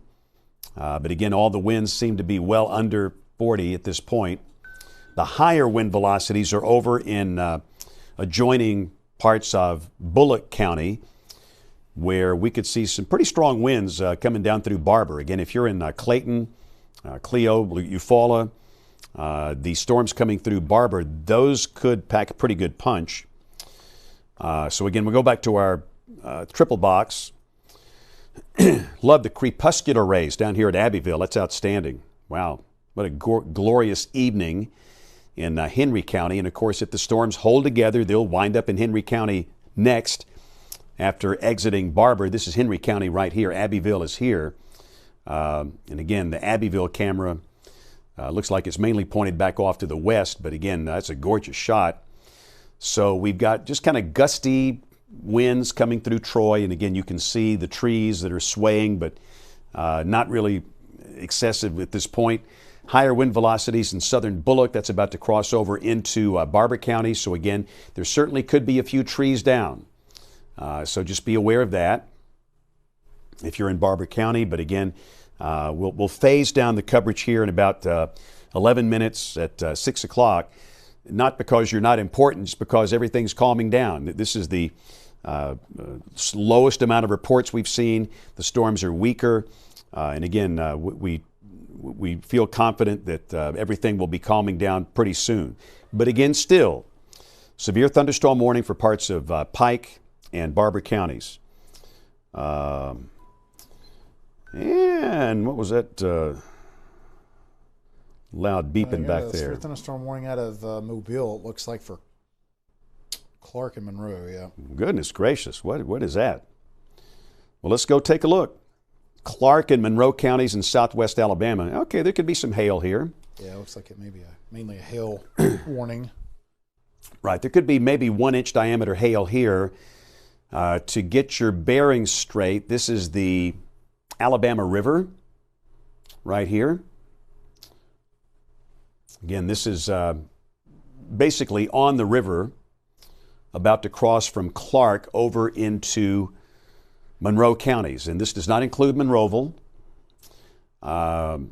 It doesn't quite include Uri down here. It includes McGargle and basically rural parts of southwest Monroe County. This is pretty sparsely populated parts of southwest Alabama down through here. But again, the main concern here, I would say, is coming from large hail. We'll check the wind velocity in this storm and see what that looks like. Again, the winds don't look impressive at all. And I think he issued the warning simply based on the possibility of large hail. That's a very, the wind velocities don't look that extreme at this point. So again, we've got the possibility of some large hail coming in the storm here, about to cross over the Alabama River. You know what's down here? What's that creepy face, cemetery face? You know what I'm talking about? We need to do a Spanning Alabama story on that. There's a cemetery with these creepy faces down there, and it's down here in this part of Clark County. But again, that's the Alabama River right there. Monroeville is over here. That storm is moving to the southeast. If it holds together, it might reach Uri. That's 21 going down to Atmore. That's 59 going down to Stockton. And we'll just see. But again, that's a severe thunderstorm warning, mainly for hail, for rural parts of extreme eastern Clark and southern Monroe counties. This does not include Jackson, Grove Hill, Thomasville, Monroeville.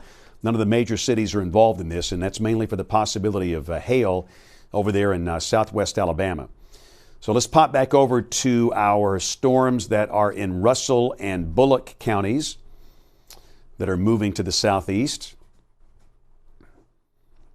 And again, you can see in Troy, we're still watching the Troy camera here, and the trees are swaying, but the wind is just simply not that bad at all, which is good.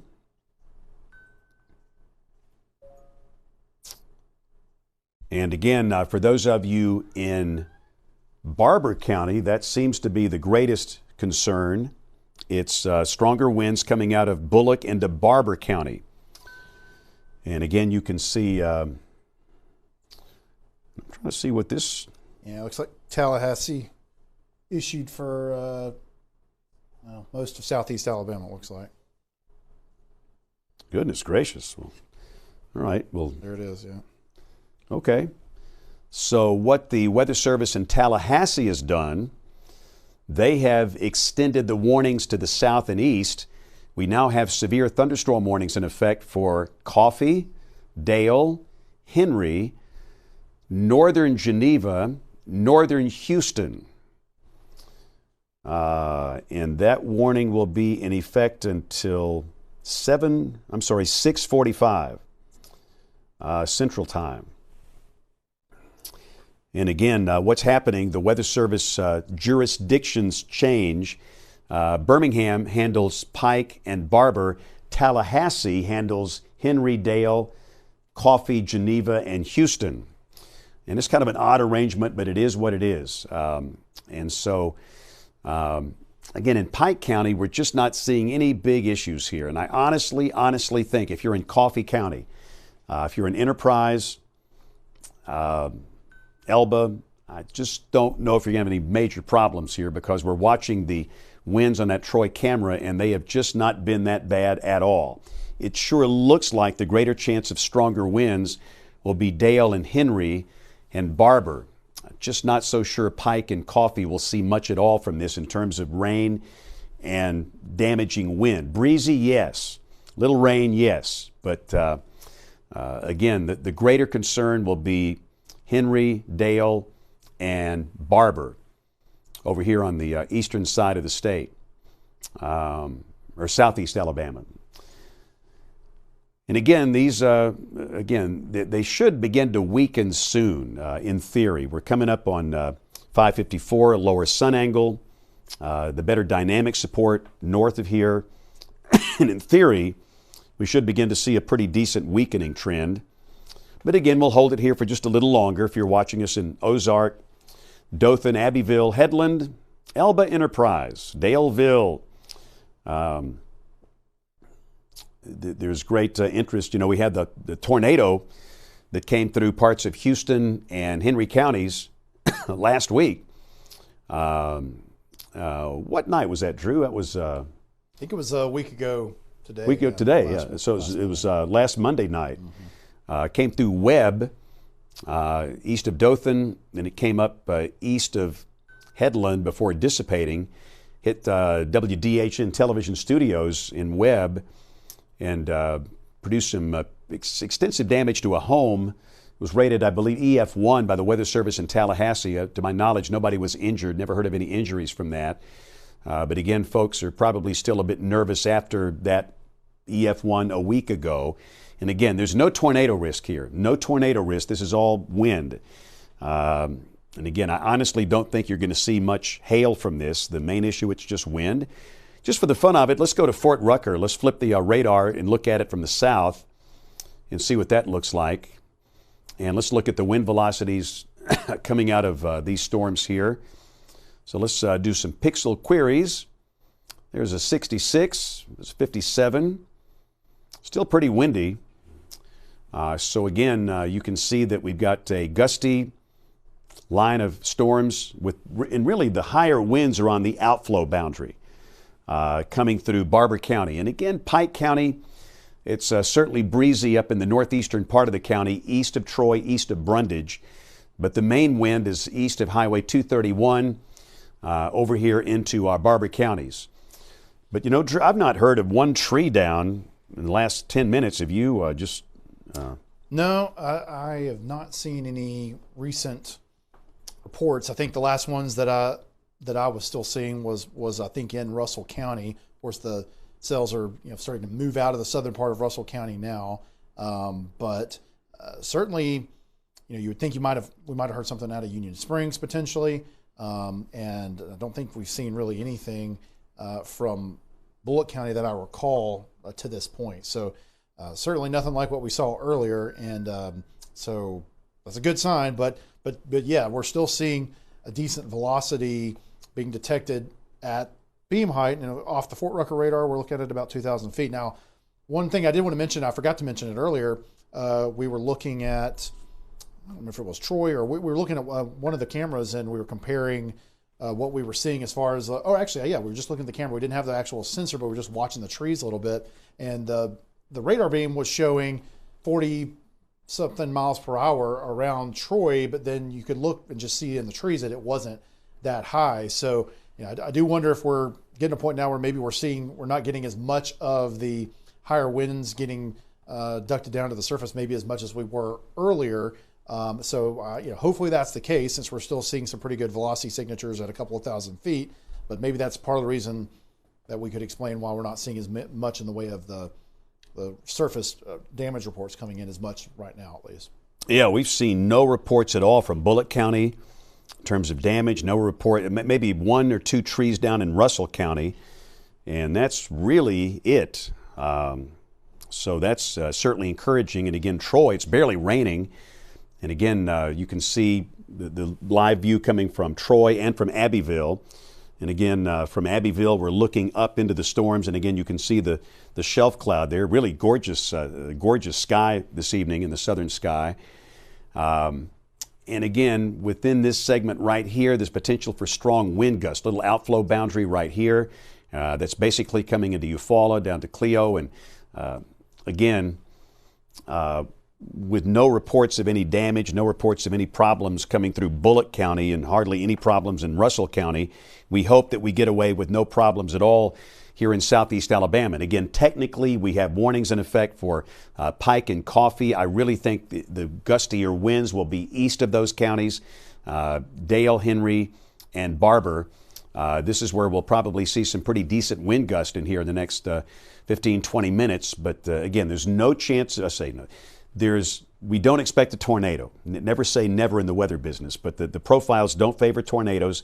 It's a situation where we'll see just strong gusty winds, straight line winds, nothing like what we saw earlier today. We had trees coming down left and right, thousands of trees statewide. I mean, it's been a rough day. Again, at one point, we had 162,000 people with no power. We're very fortunate that we've had no major serious injuries today. We had a couple of minor injuries, but no major serious injuries, and that's good. But again, as I look at my feed, it's just all trees down. From earlier today, not in the past hour. We watched Auburn, the camera at Toomer's Corner, just breezy. We had no problems there. And again, I would suggest that most of these winds are gusting in the 35, 40, 45 mile per hour bracket. And I just don't know if that can bring down trees. But again, as a course of least regret, the Weather Service offices in Birmingham and Tallahassee continue these severe thunderstorm warnings. The higher wind velocities will be across Barber, Dale, and Henry counties. And again, if you're in Coffee County and Pike County, it's breezy over eastern Pike.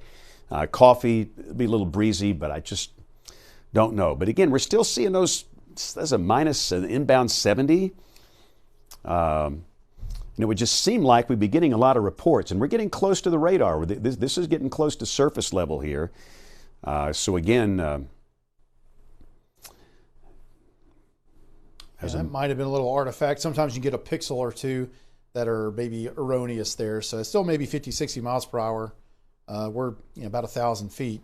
So I would certainly think if that's really a real thing there, that we would be starting to see a few reports of some trees down in that area, in that part of Barber County. So we'll have to continue to watch all of our channels here with interest, but nothing coming in, I don't think, so far. And another one, I see another one down back from Russell County, but nothing coming out of Barber yet.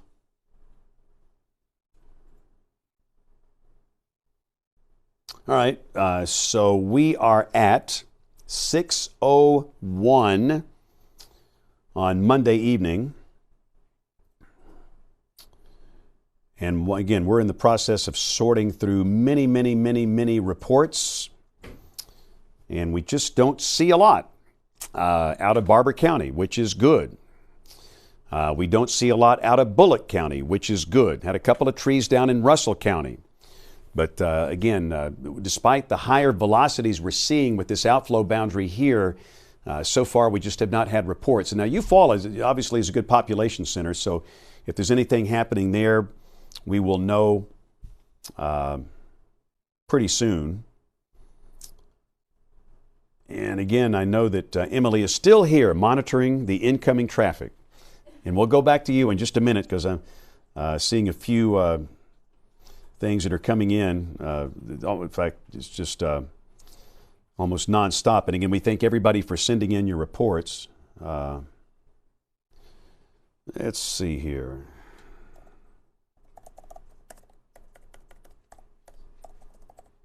I will mention, side note, James, you mentioned that cemetery with the grave masks earlier. Had a social media commenter, or Brandon Hancock, mentioned that it's Mount Nebo Cemetery. That's it.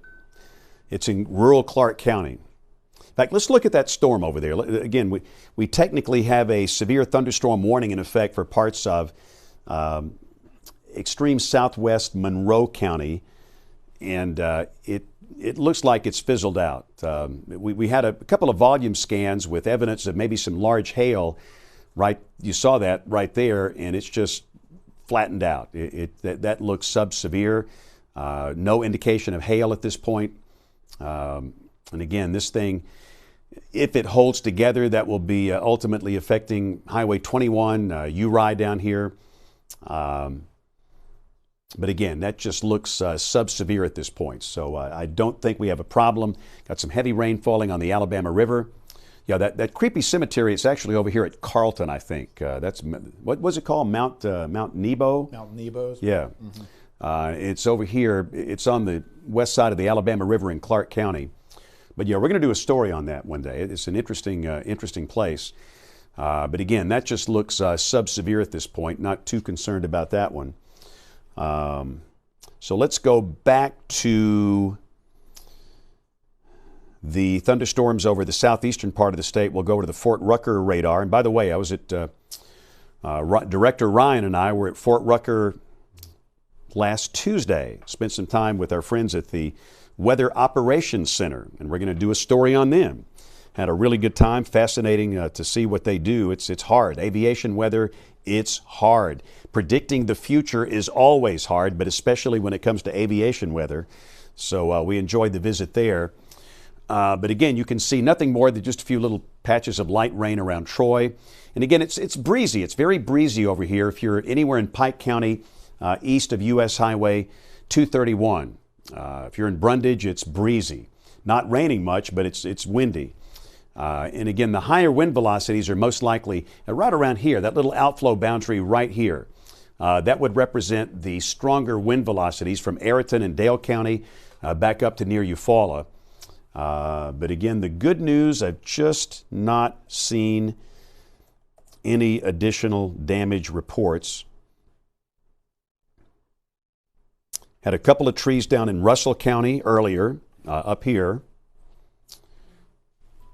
But again, these are wind velocities within the radar beam. And again, the beam is getting close to the ground. I mean, the Fort Rucker radar is right here in Dale County. So it's only about 500 feet off the ground, and it just seems like a lot of that's not making it down to the ground. The surface winds seem to be around 35, 40 miles per hour. And that is certainly not, it's well under severe criteria. But again, based on the history of these things, it's been a rough day today. We've still got these warnings for Pike, Coffee, Dale, Barber, Henry, northern Houston, northern Geneva counties. But again, the greater concern for the stronger wind, it's along and east of U.S. Highway 231. If you're west of U.S. 231, it'll be breezy, but I just don't think you're going to have a big problem here. And that would include almost all of Coffee County. The greater concern for the stronger wind gusts, Barber, Dale, Henry, extreme northern Houston. And these storms continue to slowly come downhill. And they've been doing that really. It's been a steady weakening trend over the past 2 hours. And again, you can see the thunderstorms in progress over here in Marengo County. I know it's pouring if you're down here in Sweetwater, Octagon, Magnolia, Vineland. You're thinking, what about us? Well, again, heavy rain does not have anything to do with severe criteria. Severe criteria deals with only two things: damaging wind and large hail. 58 mile per hour winds or greater, 1 inch diameter hail or larger. And there's just no evidence of that in these storms over here, just basically a whole lot of rain. Heavy rain falling out here around Pine Hill in the western part of Wilcox County, west of Camden, between Camden and Thomasville. Maybe a little bit of small hail falling around Pine Hill and Sunny South. But again, nothing severe at this point. So again, the active warnings we have are these right here for southeast Alabama: severe thunderstorm warnings for Pike. In fact, Pike is just off the board, and I think that's the right call. Pike is gone. And quite frankly, Coffee, I just don't see any issues in Coffee. If you're in Enterprise, Elba, I think all the problems are going to be, in terms of wind, will be along and east of 231. And I just don't see a problem here. I think they can cancel that. Pike has been canceled. So we're really down. The counties of concern are these three right here: Barber, Henry, and Dale. Outflow boundary is right here. That's where the stronger winds are going to be. And again, we've had the gust fronts come on through Eufaula. And Emily, not seen anything from Eufaula, have you? No. No. From where? Fort Mitchell. Yeah, let's see it. We'll take a look at that. But it's just been it's been pretty quiet, which is good. Fort Mitchell is in Russell County, by the way, so this is from the activity that came through earlier in Russell County. So let's take a look at WEX 05. So what you got? This is just a tree that was down in the area, but that's really all Okay. we've seen. So that's the only report we've seen out of, There's a rainbow. ooh, This not is in bad. Hope Hole, Hope Hull. and this is some scarier looking clouds in Tarentum, but that's the only damage report we have in Fort Mitchell. Okay, so that one tree down in Fort Mitchell, and again, that's in Russell County, that one right there. But we've had no reports, not one from Bullock, not one from Barber so far. And again, that's good, and it's come on. The gust front's on through Eufaula, and again, it'll be coming through Ozark and Abbeville here soon. And we can kind of watch the Abbeville camera. We've got a peak wind gust at 33 right now. And again, I think we'll know pretty quickly if this stuff is severe or not by watching the anemometer at Abbeville, which you see right here. Abbeville, the camera is on the public television tower near Abbeville in Henry County, and we're looking north up into this thunderstorm complex, and that gust front is right there. And it'll hit that camera here shortly. So we'll hold it here until the gust front passes through Abbeville, and we'll see. But again, no tornado warnings. Expect no tornado warnings tonight. And again, these storms have been weakening steadily over the past couple of hours, and we've gone from a non-stop, thousands of trees down situation to basically no reports. And that's a very good sign. And we are so thankful for that. Check the latest number on the power outages statewide. Let's see what we got here. 151, they're slowly coming back online. So statewide, 151,000 are without power.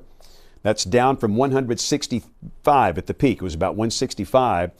Birmingham Metro, we've got about 40,000 here without power in Jefferson and Shelby counties. Calhoun County, about 18,000. Elmore County, about 12,000. And again, you look at the numbers down here, they're just not that bad. Now, Lee County's got 5.5 thousand, but you get down to Barber, Pike, Bullock. Again, in Bullock County, only 500 outages, and you can have 500 outages on a sunny day. So that's a sign that the winds were just not that extreme. We've seen no reports out of here. So again, things are really starting to calm down. So again, we're watching our Abbeville Skycam. We've still got a peak wind gust of 33 miles per hour.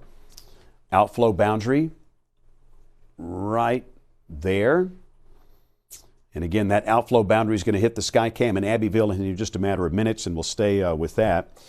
Don't forget Weather Brains tonight, weekly show for weather geeks, dweebs, nerds, dorks, and weenies. Weather Brains. YouTube.com/weatherbrains will be live at 7 Central in less than 1 hour. YouTube.com/weatherbrains. Most of you listen to the audio version that comes out early tomorrow morning. So if you're a weather geek or dweeb, join us. We've been doing that show for over 20 years. Whoa. We started in January of 2006. How about that? Who'd have thunk that it would last that long? I think tonight is episode number 1063. That's a lot of shows, but it's a joy. And it's not for the general public. It's just for weather weenies, the people that deeply love weather.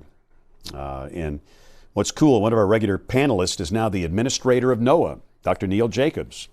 It's always nice having friends in high places, but Neil is a great guy, and we're so glad he was confirmed. But he was Weather Brains regular for a long time. But enough about Weather Brains. Again, we're watching for a few more minutes our Abbeville Skycam. We're watching the anemometer. We're still sitting at a peak wind gust of 33. Storms are weakening. The gust front has come through Eufaula, these major population centers in Barber County with little fanfare. We have heard of basically no reports. In fact, let me flip over to Tallahassee, seeing absolutely nothing over there. No reports. And trust me, if there's anything going on, we'll find out about it. The one thing I am so thankful for people that follow me on the social side and send me images. It is an honor that you send them to me. Thank you. And again, remember, I can't always post them all, but we see them all, and they are all greatly appreciated. All right, storms continue to fade away. I saw a creepy-looking cloud over there. Colby, did you see that creepy-looking cloud? That one? Yeah. No tornado. Take Abbeville full real quick, Ryan. This is that's just a little junk low cloud segment. But again, we're watching the anemometer here just to see the gust front's about to come through Abbeville. And again, we've had a peak wind gust of 33, which is just not that bad. And we'll kind of see if that maintains that level. And if so, we'll go back to regular programming here shortly. And that the storms continue to weaken. We've had no reports, no tornadoes, just a very low-end severe thunderstorm situation that was a very high-end situation earlier today. So let's go back to our triple box, and we'll stay with us for just a little longer. Drew, any word from you? Anything? I've seen nothing. No, it's strangely quiet again, considering some of the velocity values that we still have seen with this. But I will say that as the storm's getting closer to the Fort Rucker radar, again, you see some of these bright little pixels here, but a lot of times your data gets a little bit more messy when you get closer to the radar, and it's harder to trust that. So I think that could be some of what we've seen with the higher looking wind velocities with this as the gust front has approached the radar site. So I think they're being kind of erroneously enhanced with those errors. But outside of that, there's still maybe some 30, 40, 50 mile per hour winds aloft at least. Now, again, we're pretty close to the radar site, so we're seeing this a few hundred feet, 1,000 feet off the ground or so. But as we mentioned earlier, seems like we're not getting as much of that down to the ground as we were earlier. So may still have a decent amount of wind aloft, but maybe it's not totally translating to the ground, which we're happy to see because we've had enough of all the tree reports for now. So if we can stop that, that would be good, obviously. So yeah, and just looking at the reflectivity presentation of it, it continues to degrade. You can see that you had some heavier cores earlier, and then as you go further in time, you see that those are starting to come down a good bit. In fact, it looks like they canceled the warning. They just canceled that warning there for Barber County. So looks like, I guess Birmingham has cleared out all their warnings at this point. We've still got the ones for Tallahassee. So now we're getting to a disagreement with Weather Service offices. The Birmingham office believes that these storms are sub-severe. Tallahassee thinks they might be severe. So that's the reason there's no warning for Barber. There is a warning for Henry and Dale and even over there to Coffee. I'm very confident Coffee will have no issues with wind other than just a good breeze. And again, there's your outflow boundary right there. And it's going to be gusty. You'll see winds of 25, 30, 35 miles an hour. But again, 33 is the best we can do. And that is up on top of or not on the top, but up on the public television tower at Abbeville, where it's going to be pretty breezy up there anyway. And again, with a peak wind gust of 33, that just seemingly tells us that the winds are much, much, much far below severe limits here. And that's the reason Birmingham canceled that warning. So again, the Weather Service in Birmingham canceling the severe thunderstorm warning for Barber County. Tallahassee still has a warning in for Henry and Dale and even Coffee. And but again, the storms continue to weaken and fizzle. And again, it's just a case where just not convinced we're going to have that many problems. Is it breezy? Yes. Could you see a wind gust of 30, 35? Sure, that's pretty windy. But to be severe, you need 58. And we just don't see any evidence of that. And once again, we're watching that Abbeville camera closely. Got a north wind sustained at 7, gusting to 33. And that is live, real-time weather data coming from Abbeville. So, again, we'll hold it here for a few minutes before we go back to our regular programming today. Let's see, 149,939. So we're just under 150 on the power outage numbers. Many of you are without power, and that is not fun on a warm, muggy Alabama summer evening, June evening, meteorological summer evening. Hopefully your power is restored soon. Again, the linemen are working as hard as they can to make it happen.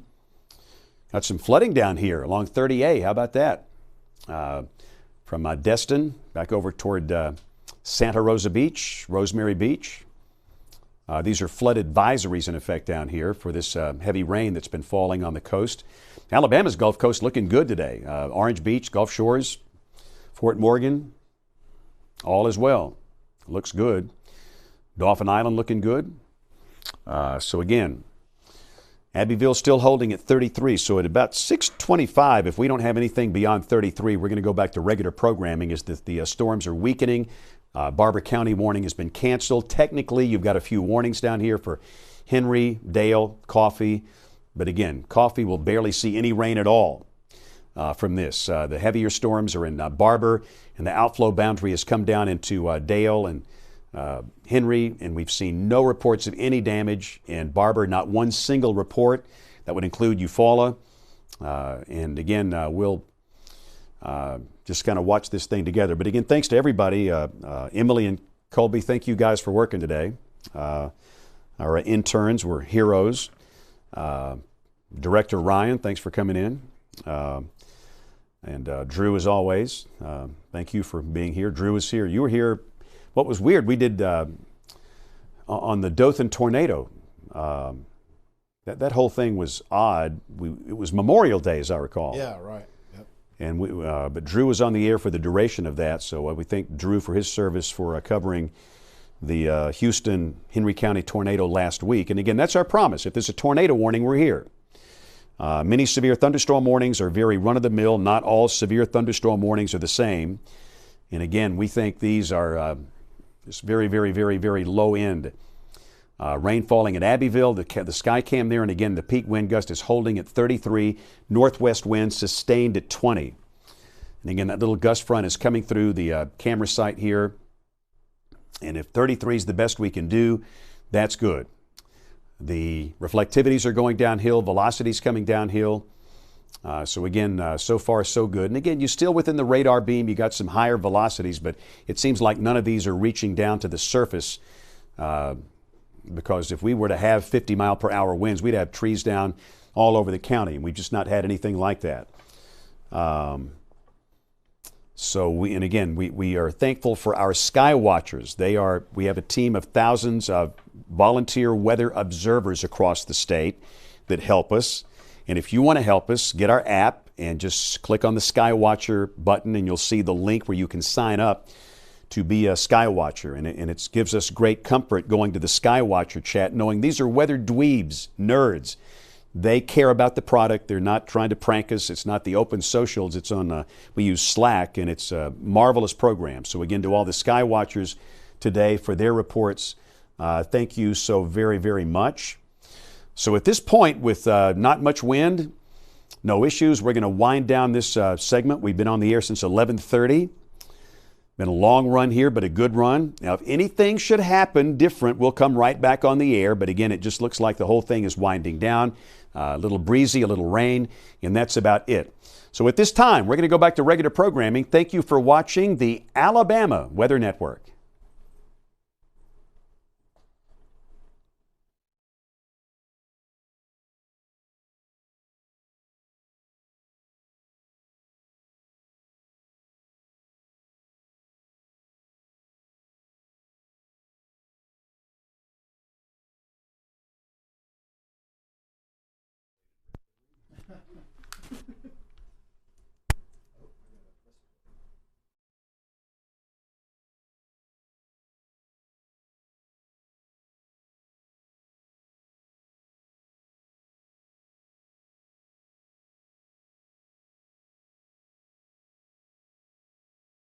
Let me turn this off just in case. But